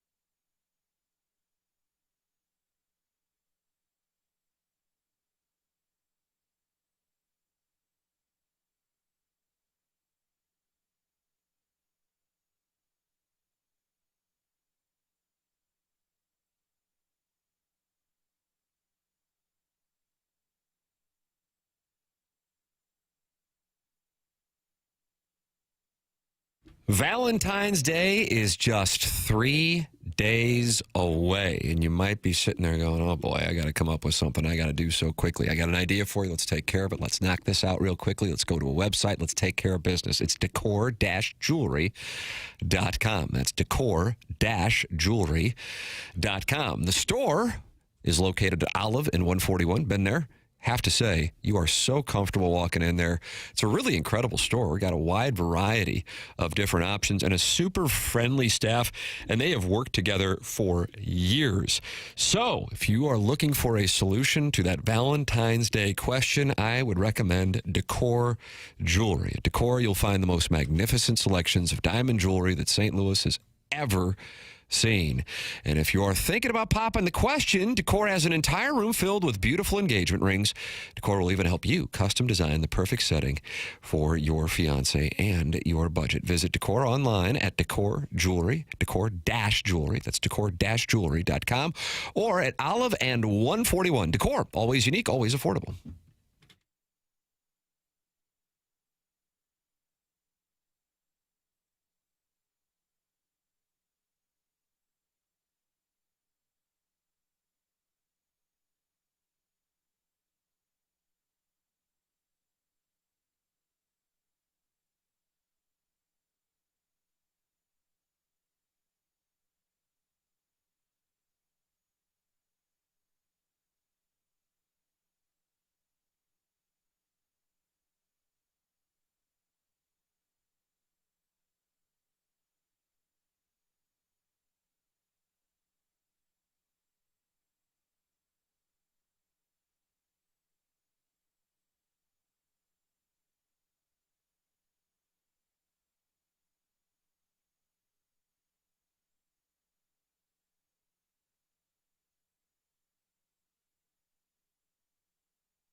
Oh, no. Boy, this Jackson. This is the song I didn't like, so I feel like trolling yourself. Now all things are Self-troll. equal. Yeah. It's TMA 101 ESPN. Mark Hanna, Evergreen Wealth Strategies, 9 o'clock hour time for the Design Air Heating and Cooling email of the day. Like, you like that one? No, we got to have real music, not just you humming over there. Last week, I told you boys about how my 16-year-old son, Jackson, had questions while podcasting the show. Yesterday, I got a text from his phone asking, does Jackson have a trust fund? I thought I might be getting Savannah Guthried and getting a ransom note. Oh, no. He was just asking about this effing show. Later, he asked me, who is Deke Dotem? I pointed him to Swope's pics. So much giggling at Deke's emails. And then this morning, he stumbled upon the episode with the 590 the man, 1380 the woman press conference. He asked, what's man talk? Is that just talking about boobs? That's my boy. Doug, it's Brad in Boca. I'm just so sorry. Brad in Boca. There's some layer of truth to all that. Yeah, oh, it's accurate. Remember that pretty blonde girl you fell head over heels for in 5th grade? Popular, gorgeous curls, and sparkling personality. Well, she grew up, got a marketing degree, an MBA, and now runs my life like a roided-out prison warden hell-bent on corporal punishment. Oh. Lights out, 9 p.m., breakfast, cold coffee, and lumpy oatmeal. Conjugal visits, you wish. With Valentine's Day around the corner, I have to come up big with something amazing or risk time in the hole, and not the good one. Flowers, jewelry, not good enough. So where does that leave me? Tattoo gift certificate. She can add to her sleeve and get the wrist tat she's been dreaming of. A cobra spiraling around, a blood heart. Backup gift, another baton. She runs a tight ship, and I'm just a sailor hoping to wash ashore. Wish me luck, boys. That's Bro Fallon, and he's a prisoner of love, he says, Doug. Bro Fallon, prisoner of love. Morning, boys. Great show today. A few things to note here. Hobbies are for dorks. Grow up and start drinking in the morning like a real man. You don't have to live in a place with a big population and be a big slut, Doug. You, out of all people, should know this. That's from Ray King. Ray. What was the lesson again? You don't have to live in a highly populated area to be a slut? Hobbies are for dorks. Just start drinking, Doug. Okay. Ray King. Hear ye, hear ye. We are 11 days into the reign of Pope Jugs I. With my first papal bull, I would like to declare today the worst show in the 20-whatever years this program has been either in existence or furloughed. The show may have peaked when the senile one asked if drones might start landing on our heads. I imagine this is a similar sentiment to what the Dumbs felt when airplanes were invented, or the Neanderthals when fire was discovered. Old man, there is this thing called the FAA. It was founded in 1958. You're already doing it in TV in Miami at the time. You should know this. Today made me long for the days of Boots telling us for the 12th time how he hooked up with his aunt, and unassuming starlets calling into a radio show from a city they'd never heard of to take questions from the best fans in baseball. For all they knew, you guys were calling from Uzbekistan. Hell, I'll even take a call from Daddy Padre or Mr. Licks. Martin, maybe time to set up your shoe on fire in the studio for content or take up smoking. And by the way, Doug, when the hell are these Vianney grads showing up on the Greyhound to clear the snow? It's still piled up taller than Tim and his 3-inch lifts. Best of luck to Jackson on Drug and Martin again at spring training. Looking forward to the shows next week. Hey, KG, stay cute. Go Blue Frog. Okay, calm Blue down. Fog. That's Pope Jugs in D.C. Pope Jugs in D.C. Happy Wednesday, lads. It's simply the worst. The doggies missed the mark by a long shot with their gold dust kits. The only thing more disgusting is a used hotel room towel. I'm sure Dan Jansen was the first in line to get this embarrassment of a kit just so he could buy two and invite Jackson to share his popcorn that's oddly positioned over his zipper. Cheers, that's from my cousin Vinny. My cousin Vinny. Slut cars. Have you guys heard of Slapshot? That's from Keith Shenny. Odd email. I think they do play Keith slot the cars. Hanson brothers. Yeah, they play slot cars. So you're saying people like Slapshot are incels? No. Don't start that. I love Slapshot. Paul Newman, what a man. Man's man. Oh, yeah. An ode to the TMA Reddit page and neckbeards. Epic chin curtain. A beard untouched by razors. Truly a king's crown. Ancient wisdom flows from behind. Keyboards glow. Typed in all caps rage. Mighty basement night. Armor forged of unwashed tees. Valor, debatable. Keyboard warrior. Swagger powered by Reddit. And zero sunlight. Until next time, Doug, that's from the TMA Troubadour. Okay. TMA Troubadour. Ours is the type of presentation where a 58-year-old barge worker who enjoys a beverage in the morning doubles as a living, breathing vasectomy. Vasectomy commercial feels free to drop in at any time to tell us he's at a loss for words before laughing really hard at Martin's Roy Firestone reference. It's great the Cardinals are letting this presentation return to Jupiter after the debacle last year, and I'm not talking about the dongs in the text inbox. Maybe this year, Jeff Jones can report that Yachty's shown up for work only to issue a retraction later in the day that it was in fact his brother. Can't wait to see when maybe Jack convinces to come in and co-host Friday's show. Sounds like Marshy Marsh might be getting wise that he really doesn't need the exposure, and apparently the 27-year-old virgin is too shy to ask that girl who he went to Mizzou with but doesn't remember him. Hey, gluten-free perk, it's Jackson. Remember, you joined us in studio 2 or 3 times in 2024, but we haven't heard from you since. Our former co-host, apropos of nothing, decided to show you a picture of himself in a Speedo. He did that. That did happen. He did that. Just wanted to see if you could co-host the show on Friday for zero compensation. Yeah. It'll be fun. We'll talk neckbeards, slat cars, and we're lucky Chairman Steve will call in to see if your mom is single yet. Doug, that's from Buck Swope, DBA, the Recess Ladies Breast. All right. Buck Swope. Sometimes when you can't decide on the best course of action, not making any decision at all is simply the best solution. That is known as Occam's dossier. For example, when my wife says she wants to make sweet, sweet whoopee and I don't know what to do because I'm tired or actively tracking a $3 8-leg parlay, I just freeze in place like I'm hiding from a T-Rex until she loses interest. I feel like that is what Marsh is doing to Jackson when presented with the rare opportunity to expand his brand by bonus exposure by running point on Friday. No. He wouldn't be running point. Who's running point? It would be me. Okay. It's from Shooter McGavin, the vice president of listening to half of what Jackson says. Shooter McGavin. Watching the Olympics always takes me back to Plowsy's Miracle Mile, not because of elite performance, but because no Olympic event has ever been hidden from the public for a year and a half while a team of social media interns, quote, edited. What better way to tease content than to wait so long your audience forgets that you have legs? Close your eyes. It's a gray Midwestern afternoon. A 102-pound, 36-year-old man who smells faintly of Marlboro Reds and warm queso stands at the edge of a wooded trail that looks like it doubles as evidence storage. His pre-race meal, yogurt and hand-torn ham. No stretching, no hydration plan. Just a lesbian haircut and nicotine. The gun doesn't fire. Tim yells, "We're wasting film. Go." And he just sort of jogs into history, arms flailing like he's swatting invisible bees. Stride tight, lungs negotiating, crying for his fiancée to rescue him with a Cinnabon and Capri Sun. 18 months later, we were still waiting for the director's cut. That's from Marty. That's from Marty.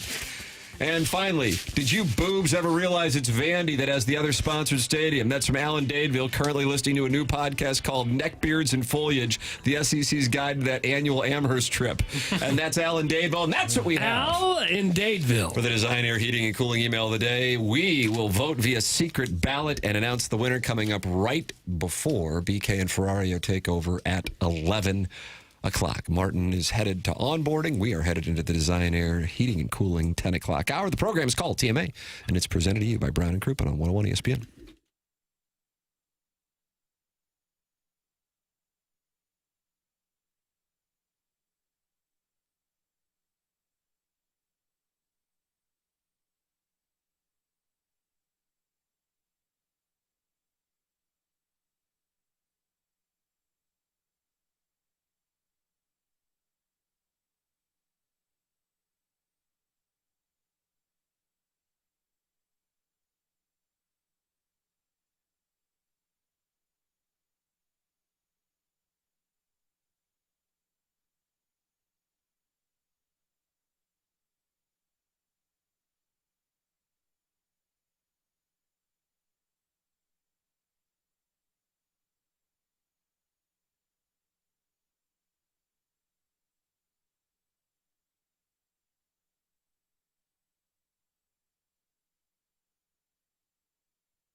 This is Jackson with a SportsCenter update brought to you by Saliga Heating and Cooling. The Spurs defeat the Lakers last night, 136-108. Victor Wembanyama, 40 points, 12 boards. That was another SportsCenter update brought to you by Saliga Heating and Cooling, a Daikin heating and air conditioning dealer.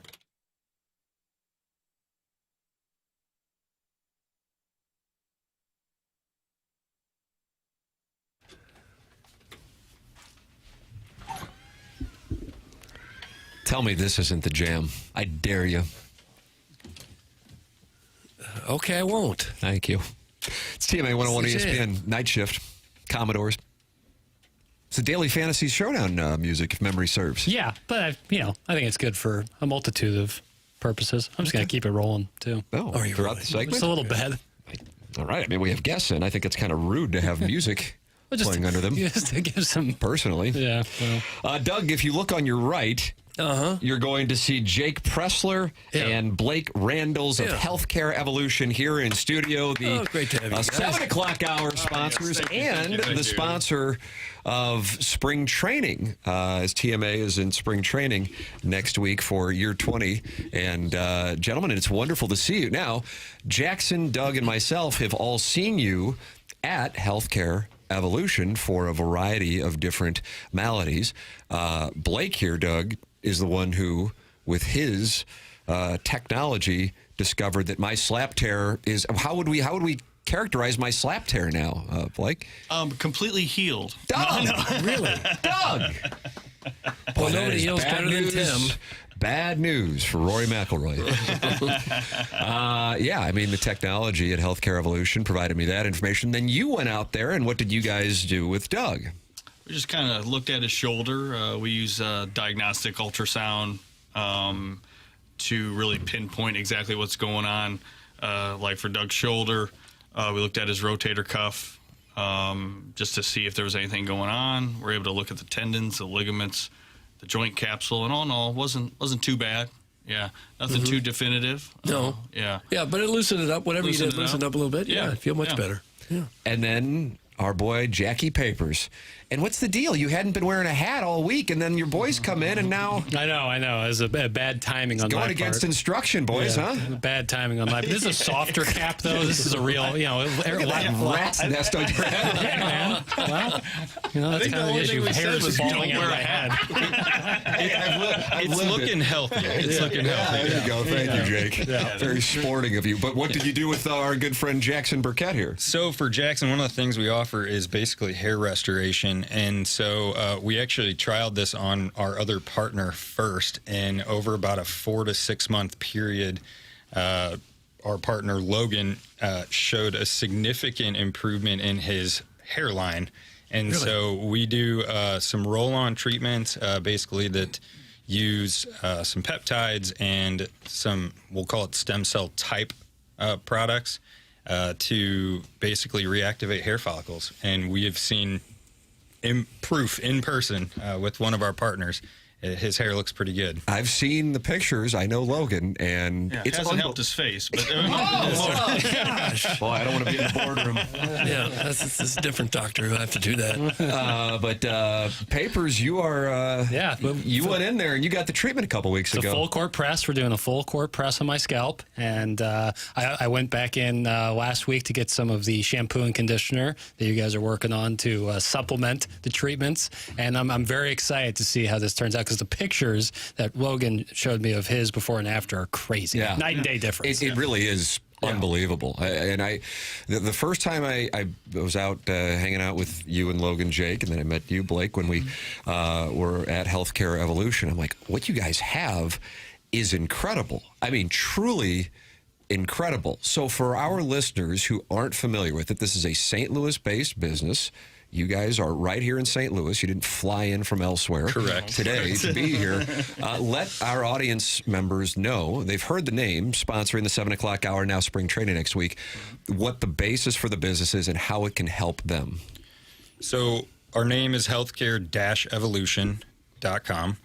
We are specializing in treatments that help get...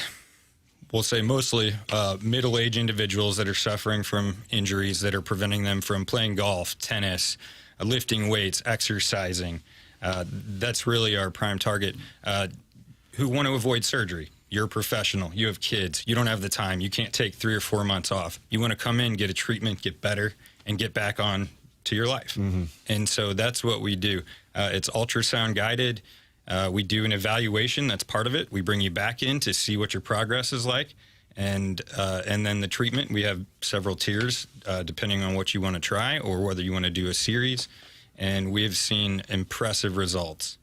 I'm telling you, I mean, I've experienced it firsthand with thinking I had a slap tear and therefore was curtailing lifting. And now knowing that is a different program, it changes the way I approach working out, just like that. And the thing that I think has resonated with a lot of people is when you get injured, you go, okay, I got to go in and see my doctor. Well, that's a process that usually will take a few weeks to get in, and then you're going to have to see a specialist after you see your primary care doctor, and then after maybe some physical therapy, then you will get some form of imaging, and then maybe some form of treatment. I mean, it can take months while you're sitting in pain. 2 months down the line. Yes. And with us, come in. You could come in literally within as soon as if you guys call us and sign up, we can get you in literally next week. How about that? And we can do the imaging that day, that appointment. Right there. More accurate than an MRI in a lot of cases, and be able to tell you exactly what's going on in real time. It's a world changer. I mean, it's a world changer. It's an incredible development, and it's right here in St. Louis. And it's not like there are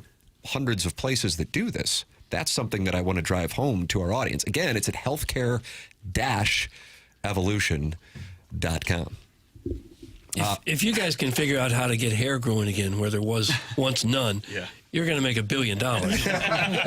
Jackie Papers is going to be here on YouTube. You're going to see the growth every day. Yeah, I can't wait. Trade his back. I can't wait, man. But your colleague had an area where the hair had died? Correct. And now it's got hair there? He's your standard guy in his 30s, and his front hairline on the front was thinning, and we started trying to do some research and figure out with our education if there was something we could do for it, and we did. So we trialed it on him. This was last year, probably a year ago, and we have seen really good results. It's impressive, and we're excited about it too. So we'll see where it goes. And for the record, it's not just like a couple of hairs and go, yeah, maybe those weren't there. It's you would absolutely notice it immediately. It's stunning. Again, and it's at healthcare-evolution.com. What I loved, the explanation I loved was Logan was telling me, he's like, we do a lot of these treatments for people who have injuries, and hair loss in a way is your scalp is injured. Correct. And so this treatment not only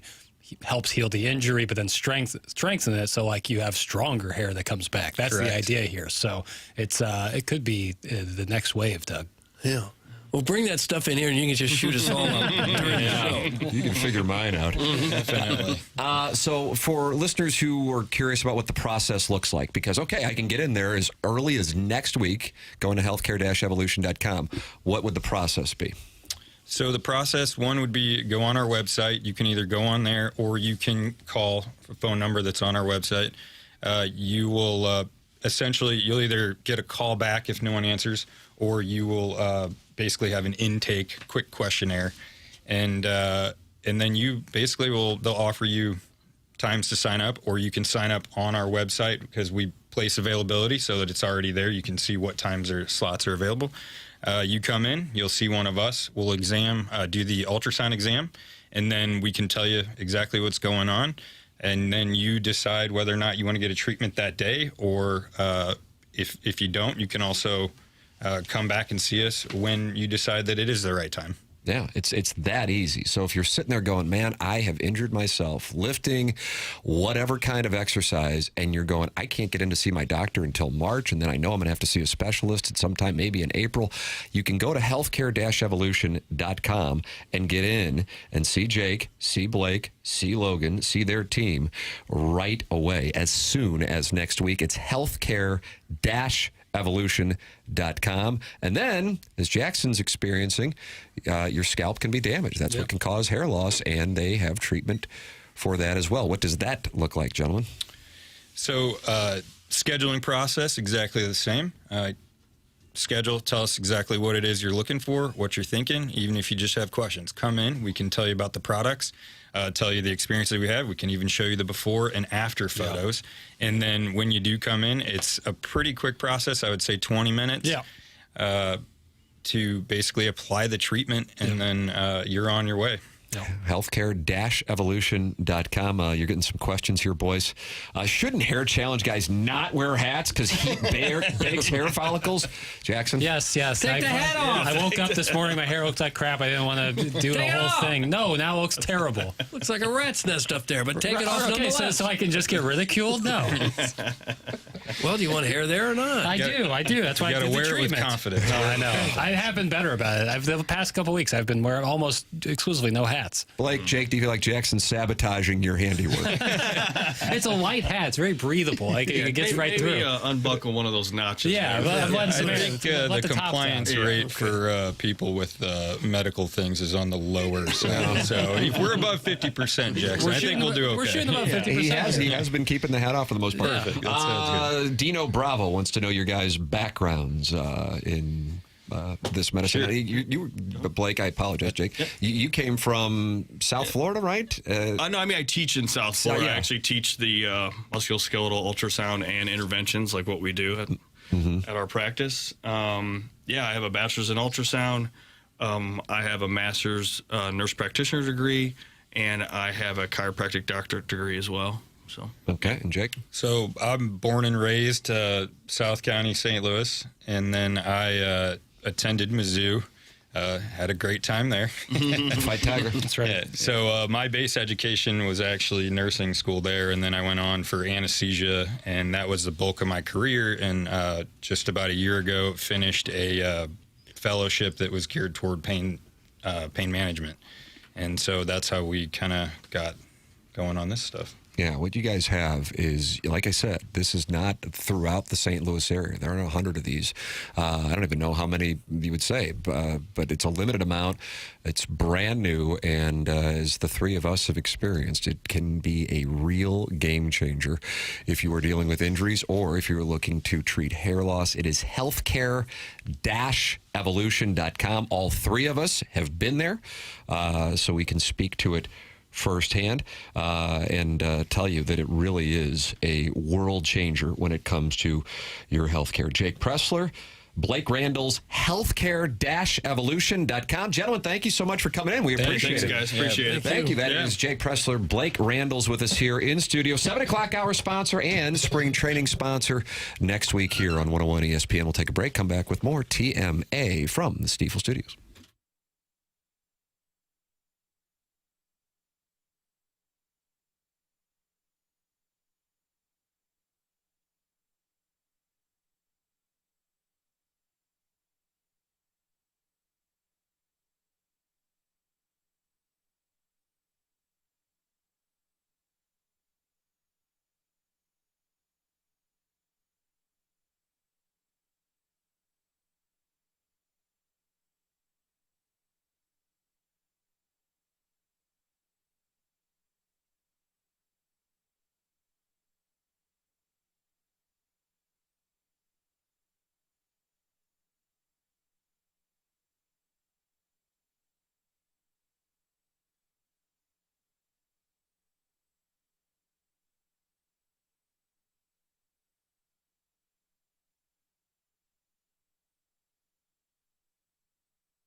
TMA 101 ESPN. We are in the Design, Air, Heating, and Cooling 10 o'clock hour. Tim McKernan, Doug Vaughn, Jackson Burkett with you. And we welcome you to participate in the show in a wide variety of ways. Callier and Thompson, phone lines 314-974-0101. And then you can text in 314-399-9646, Air Comfort Service. Text inbox. Get the Michelob Ultra YouTube chat, youtube.com/TMASTL. Hats don't kill your hair, LMAO. That's from Ryan Krause, 618. I think it's more about the way you wear your hat. So like me, when I wear it, I pull my hair back and then put the hat on the forehead and move it up, and that's putting tension on the hairline itself. That's what I did. Yeah. And I was thinking that, Doug, this was 1994. I was a freshman at the University of Missouri, getting ready not to graduate in 5 years.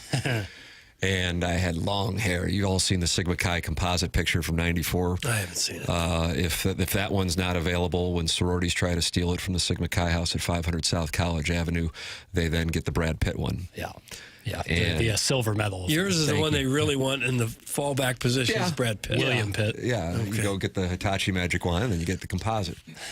And so I had long hair. When they were hazing my balls off, they called me a gin blossom. And the long hair, I would wear it, and it would be like matted tufts when I would take the hat off because it was so long, it was pulled down. Well, what happens in 1995? What happens in 1995? Starts to come out? You're damn right it does, brother. You're damn right it does. And you panicked. And I'm 18 years old. Oh, gosh. Yeah, exactly. Now, fortunately, I'm 6'3" and delightful. Right, yeah. Affable. Thank you. That's probably better. Affable. So you're sitting there. Now I'm already doing the next best thing to medical school, journalism school. Right. So I'm positioned well anyway. Yeah. Right. Yeah. So your world is falling apart. And I remember taking a LAS, and I don't know if it was Walgreens or CVS. I don't know who's sponsoring the program at the moment, but to one of those locations, and I went and picked up my show. That's right. And I went and picked up my Rogaine. And I don't know how much of a turn on that was for or not. And did it work? No, it didn't work, did it? Well, it did, and then I got Propecia, which is now Finasteride. DBA Finasteride. Right. And I started taking that in 1998, and it kept my hair. But then I stopped taking it when I turned down a television job in Denver. Doug, I would have been anchoring with Carissa Thompson. You know Carissa Thompson from Fox Sports? Yeah. Uh-huh. She said something about how she made up a sideline report. Yeah, and then all hell broke all loose. the journalists came out of the weeds saying how good they were. Big opportunity on social media for some likes. Yeah. And I'm like, I'm not gonna grow hair anyway. This stuff costs $90 a month. I'm just stop taking it. And then within 6 months, all of that work for the previous 8 years was gone. It fell out. And now I'm sitting here, just disaster, absolute disaster. But I do wonder if I was predisposed to lose my hair, or if what you're talking about with the hat that Ryan Krause, 618, in the Michelob Ultra YouTube chat is skeptical about, if it actually impacts it, because I think there may be something to it. My two brothers are tall, have full heads of hair. They're pleasant people. Actually affable. Right? Actually affable.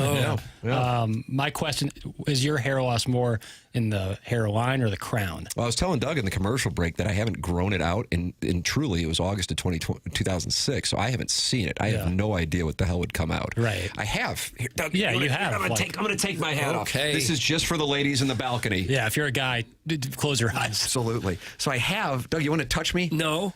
I have here, You have some hair up there, here, yeah. but right here, Yeah, the and most crown. people can't see this because of my height. Right, yeah. But the crown is where it's thinning. Yeah, so I don't think the hat had much to do with it. Because that would so be you're more telling in me the I'm hairline. doomed. Yeah, I think you have male part and baldness, you know? That's How dare you? well, yeah, I hate to break it to you. Do you think your concern about baldness is simply a diversion from your lack of academic chops, being unable to complete your journalism degree? I think it's fair. I do think it's Can't fair. be ruled out. I do think it's Because fair. it was so rigorous. That's the thing that people don't realize. It's like, I got to read off a teleprompter today for minimum wage. Right. I have to film a salt shaker as a transition. Cut away, please. Yeah, you're right. My apologies. Oh, they're loving it in the YouTube chat. Yeah, it's hot. Oh, it is very hot to see a bald head. A bald 49-year-old man just took off his hat. Oh, erotic. Yeah. I think one time Shaq lost a bet to Stephen A. Smith, and he had to grow out his hair for a week. Ooh, what did it look like? It was legit. His hairline was on the back side of his head, like all the way on the back side. Like at the crown is where the hairline came down. And he looked like Stephen A. Smith a little. Who has a famously bad hairline. Yeah. Well, I don't know. I think there's something to that. I'd be curious what. Yeah, I think like the hairline itself, which I have the high peaks, and they did when I went to Healthcare Evolution, when they talk about that roll-on, they rolled it on those high peaks. They rolled it on my crown, which is thinning, kind of all throughout my hair. And so hopefully we're going to see some recharge, because the before and after pictures of Logan from Healthcare Evolution are outstanding. It's truly noticeable. Yeah. It's something else. It's healthcare-evolution.com.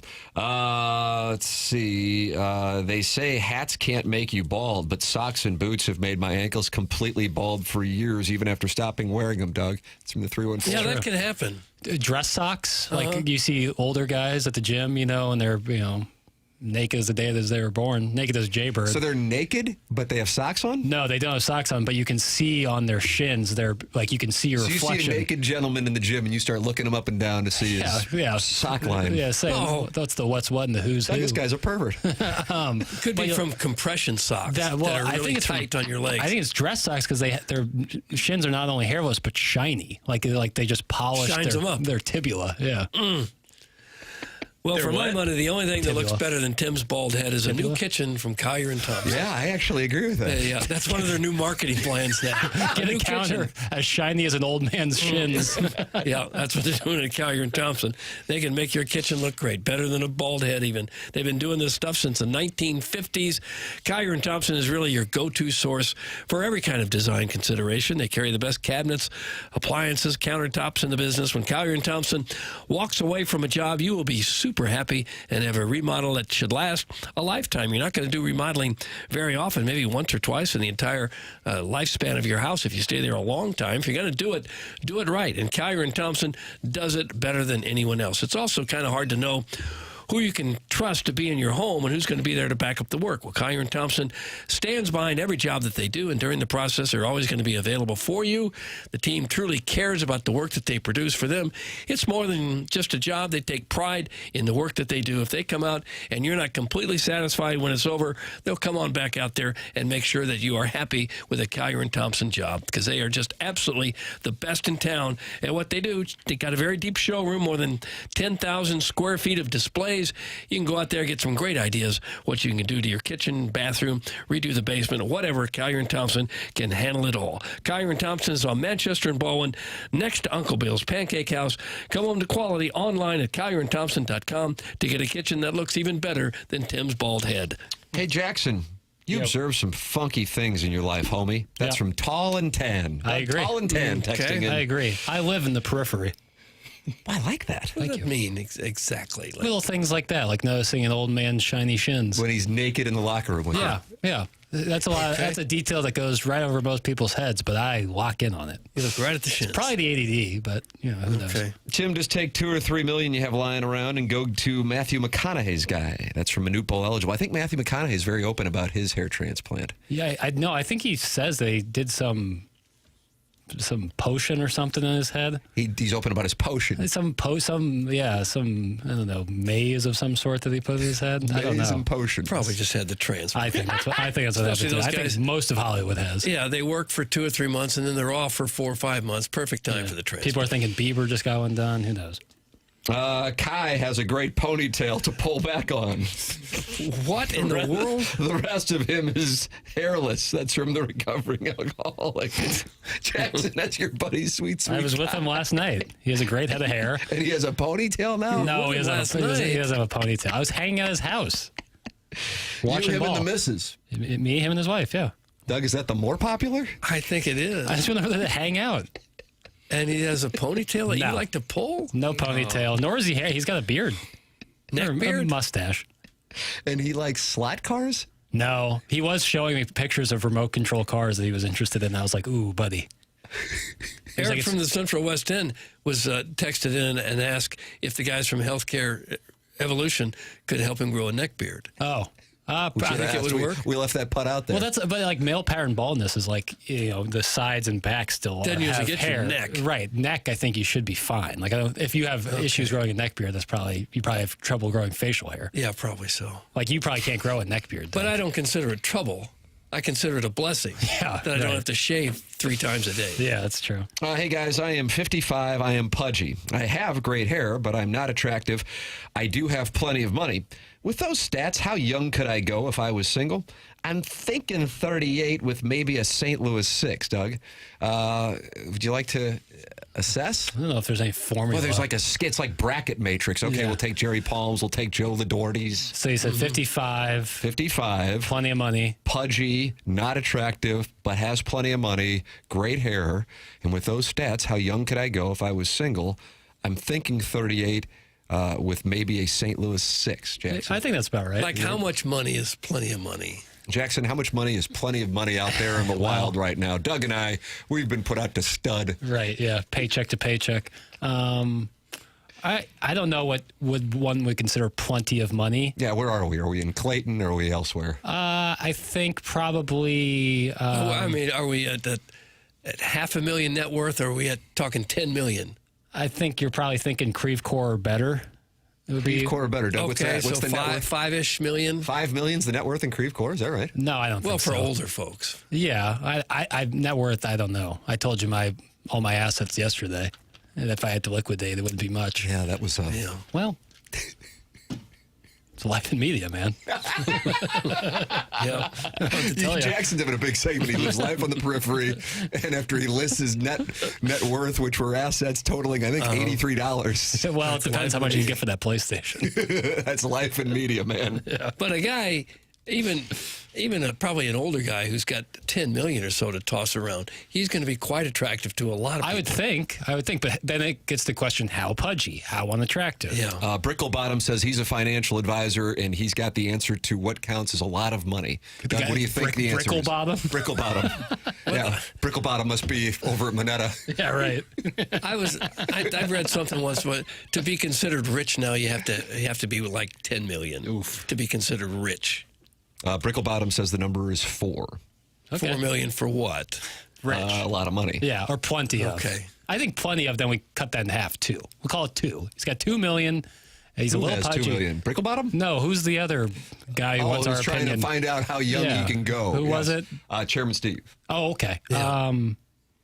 I know how he's a handsome guy. I don't think he's unattractive. Well, he's the one who said he's not handsome. I disagree. Wow. He's got a good head of Looks hair. like he can go as long as 27, if you know what I mean, Doug. Yeah, I hear you. 28 soon. He's got a good head of hair. A little short. Yeah, I think 38. I don't. 38 of the St. Louis 6? Yeah. I don't really think a lot of women pick their men by the head of hair. It's a factor, but a small I think it's a factor. subconscious thing. Small. I keep going back to Johnny Sins. Look at this guy. He's killing it. But he's got a lot of other baggage. Wow, Johnny Sins took a shot. Well, no, in a good way. Well, baggage is not considered good. Well, positive baggage. I live in the periphery. I don't know what you do need to get on the Adderall for spring. Especially in the 10 o'clock hour. I'm running on fumes. Guys, I have $37 in my bank account, 2 kids and a wife. I live in Baldwin. I am not well. No. Maybe I'll escape the Matrix, buy a Sprinter van, and make a YouTube page and leave my family. That's from the Linda Sniffer. He might have to at this point. Awful. He may have to. To live in a van and start a YouTube channel? Oh, my God. I said I'm not attractive. I disagree. Unattractive. I He said disagree. unattractive. Doug, I'm over that threshold. That's from the Warson Woods Wacko. Okay, the threshold $4 million. I believe so. Okay. So now are people just going to say over and under before every text? Yeah. What percentage of our audience, Doug, has more than $4 million? 0. Chairman Kurt's not even entertaining it. No, it's not 0. It's probably 80%. If we have older listeners who've had maybe about 15 minutes IRAs in the market for 25 years, there's a lot of millionaires. Is there a cutoff where if you're worth a certain amount, you just shouldn't be listening to this? Oh, definitely. Yeah. That'd be like $500.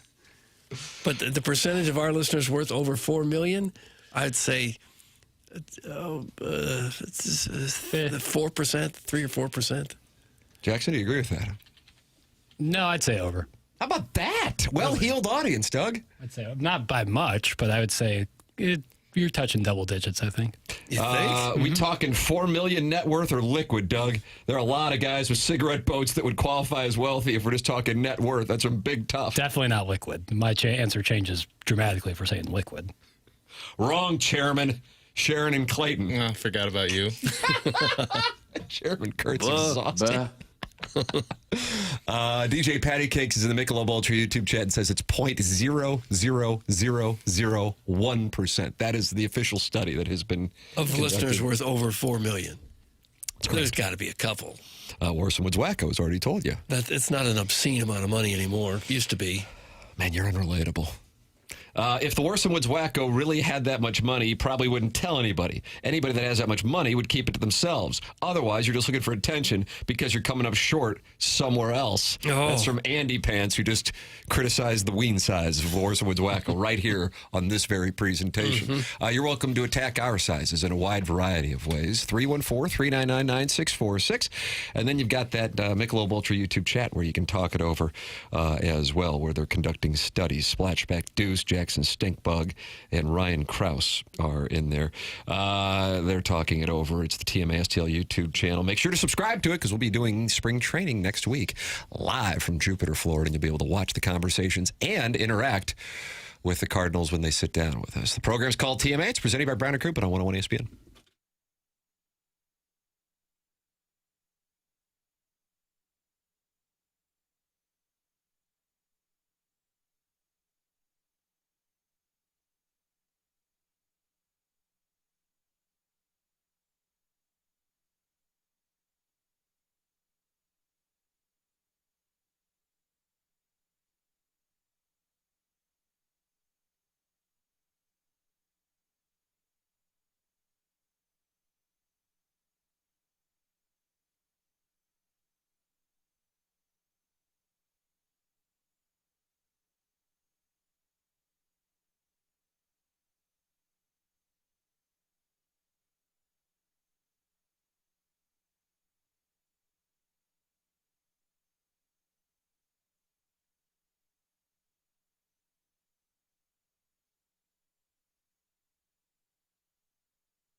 TMA 101 ESPN. Tim McKernan, Doug Vaughn, Chairman Kurt sliding into the dais while Martin deals with this onboarding. Usually about a 4 or 5 year process, somewhere in that range. A lot of insurance issues to take care of, that kind of thing.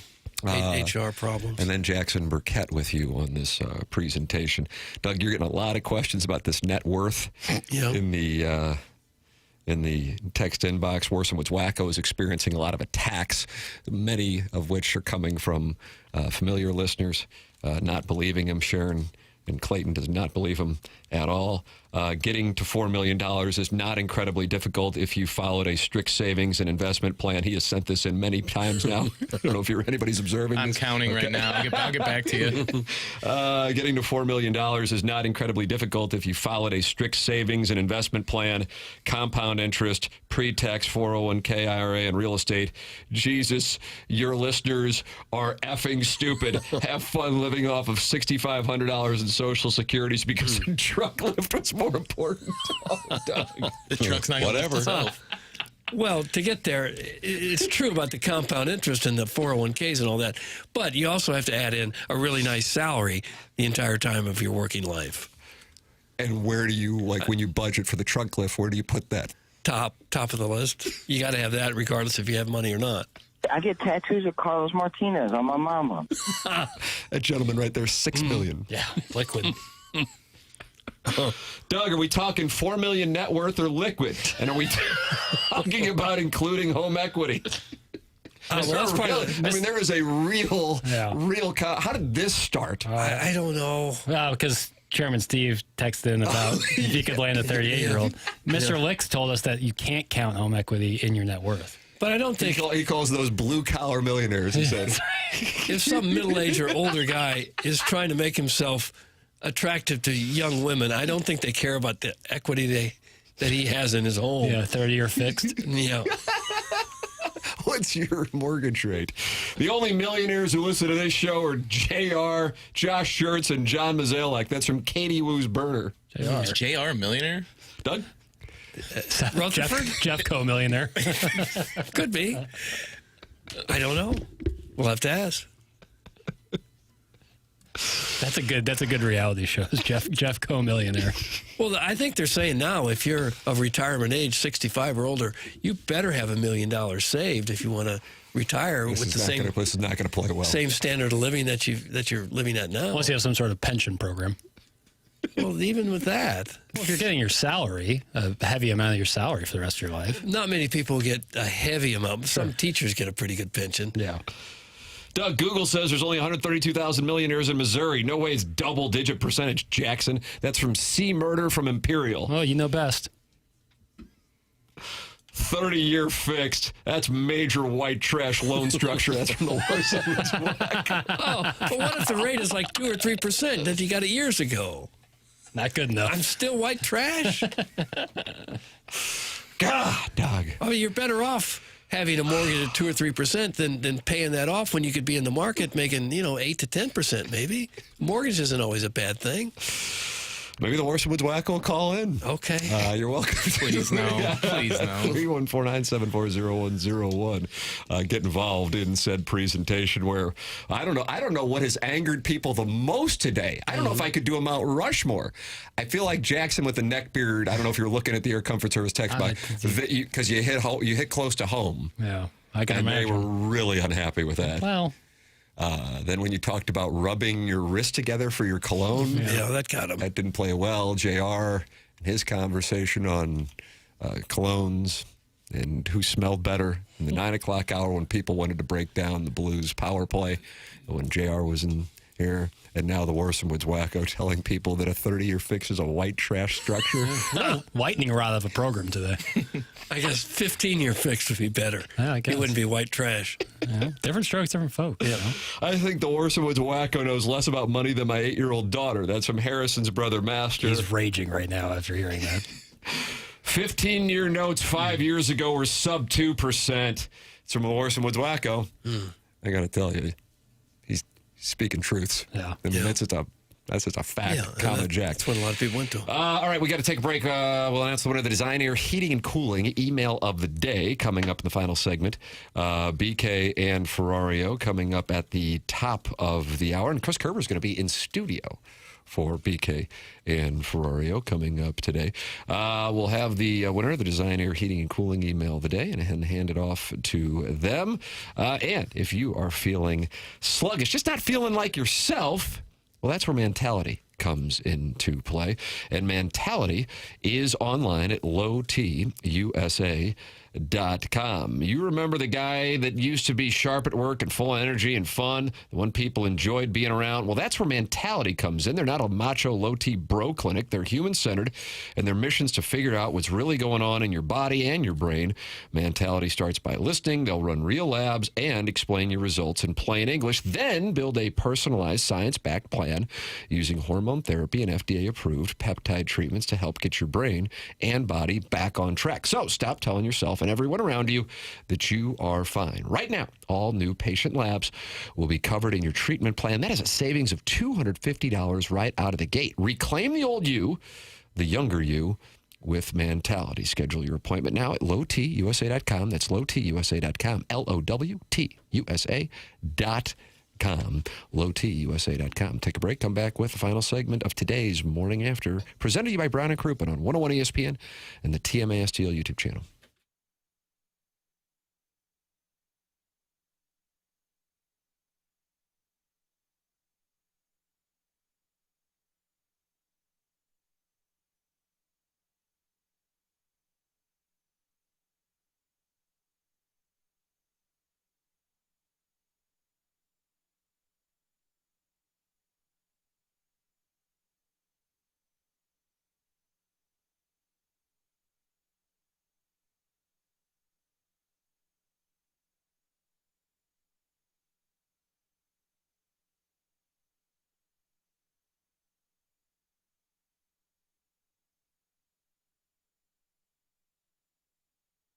Hey, this is Tim McKernan. February is all about love, right? And while we're out here showing love to our partners, our kids, our pets, don't forget about a place that shows up for you every single day, your home. If your house has been dealing with drafty windows, high energy bills, or just needs a little freshening up, now is the perfect time to show it some love. And Universal Windows Direct is here to help. Right now, when you buy 2 windows, you get 2 free. That's a real deal. And there's no limit whether you need 4 or 14. Half of them are on the house. And you're also going to get 0% interest for 36 months.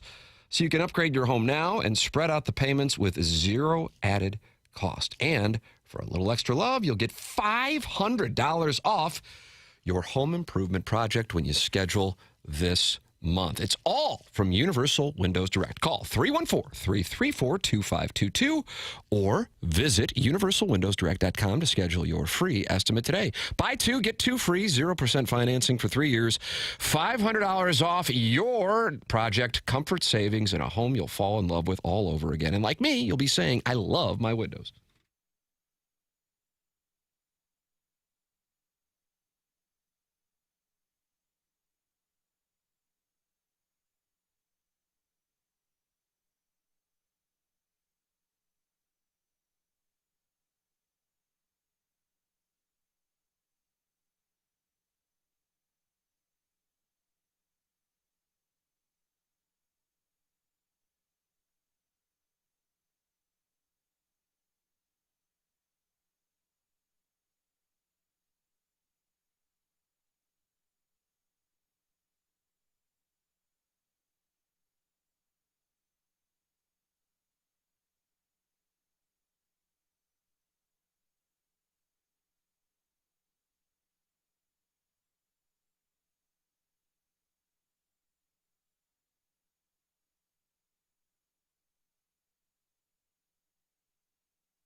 This is Jackson with a SportsCenter update brought to you by Saliga Heating and Cooling. Missouri taking on Texas A&M this evening, 8 p.m. tip-off on the SEC Network from College Station.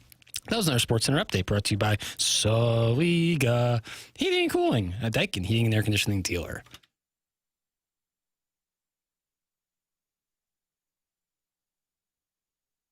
Welcome back to the Morning After, 101 ESPN and the TMA STL YouTube channel. Tim McKernan, Doug Vaughn, Chairman Kurt, sliding into the dais in the 10 o'clock hour, which is brought to you by Design Air Heating and Cooling. Little Jackie Papers is on the ones and twos. And Jackson, you're getting a lot of suggestions for who you bring in on Friday now that Marsh apparently is stonewalling you. Well, I still think it's likely going to be Marsh. All right. Well, yeah. He's always, happy to come on. It's just, we haven't had him on there because it's so early, and he's 4 hours now. He used to come on TMN. We were on 105.7 HD2. It's 3 hours. Yeah. So, but, I hope it's Marsh. If not, we'll figure something out. All right. This player sounds confident in his game right now. Jackson, do you have the winner of the Design Air Heating and Cooling email of the day? Matter of fact, I do. Kind of crazy. This person has been left off the leaderboard so far this month, but not today. Buck Swope. Yeah, Buck Swope got it done. Okay. This guy's so good. Year in, year out. You can count on him. You know he's going to be there. Like the Tides. You like the Tides. Just like the Tides. Congratulations to Buck Swope on winning the Design Air Heating and Cooling email of the day. Eric in the Central West End is making his case. I'd be a great co-host with Jackson. Probably going to limit it to people who work here. To start, So if they do something crazy, they can be held accountable. Right. Not just some Weisenheimer who comes in and starts cussing or something. With nothing to lose. Right. Going into a weekend where we then go to Florida afterwards. Not what I'm looking for. No. So therefore, this is only limited to people who are... I'm running the football here. Wow! El Capitan, Captain Phillips. I say run the football. Alexander Haig. We're not going to be running any... 1980? 81? I don't know. There'll be no exotic blitz packages, flea flickers, end arounds. This is going to be a run up the middle and see if we can find a hole. T.E. Wow. Eric in the Central West End. You're out, Eric. So I hate to do it. You're out, Eric. He might be great, but it's just too dangerous. I'd rather listen to Strode talk about how he exchanged STIs with 500 victims than listen to Wacko and time sharing brag about their St. Louis wealth. It is insufferable. Some of the old Appleton stepdad. And here you are, day in and day out. Jackson, let's see what we got from the 314. How about we ask Jamie Rivers? I could ask Jamie. Who's we? Did they work here? Maybe Jamie could come in for the last 2 hours. Because again, he's also doing 4 hours. Right. It's tough for me to ask people to do, hey, I know it's a Friday. You want to do 4 more hours of work? Any more money? No. It's tough. It's a tough request. Mm-hmm. Okay. There you go. So maybe we could bring Jamie in for the last 2 hours as well. Okay. Fair enough.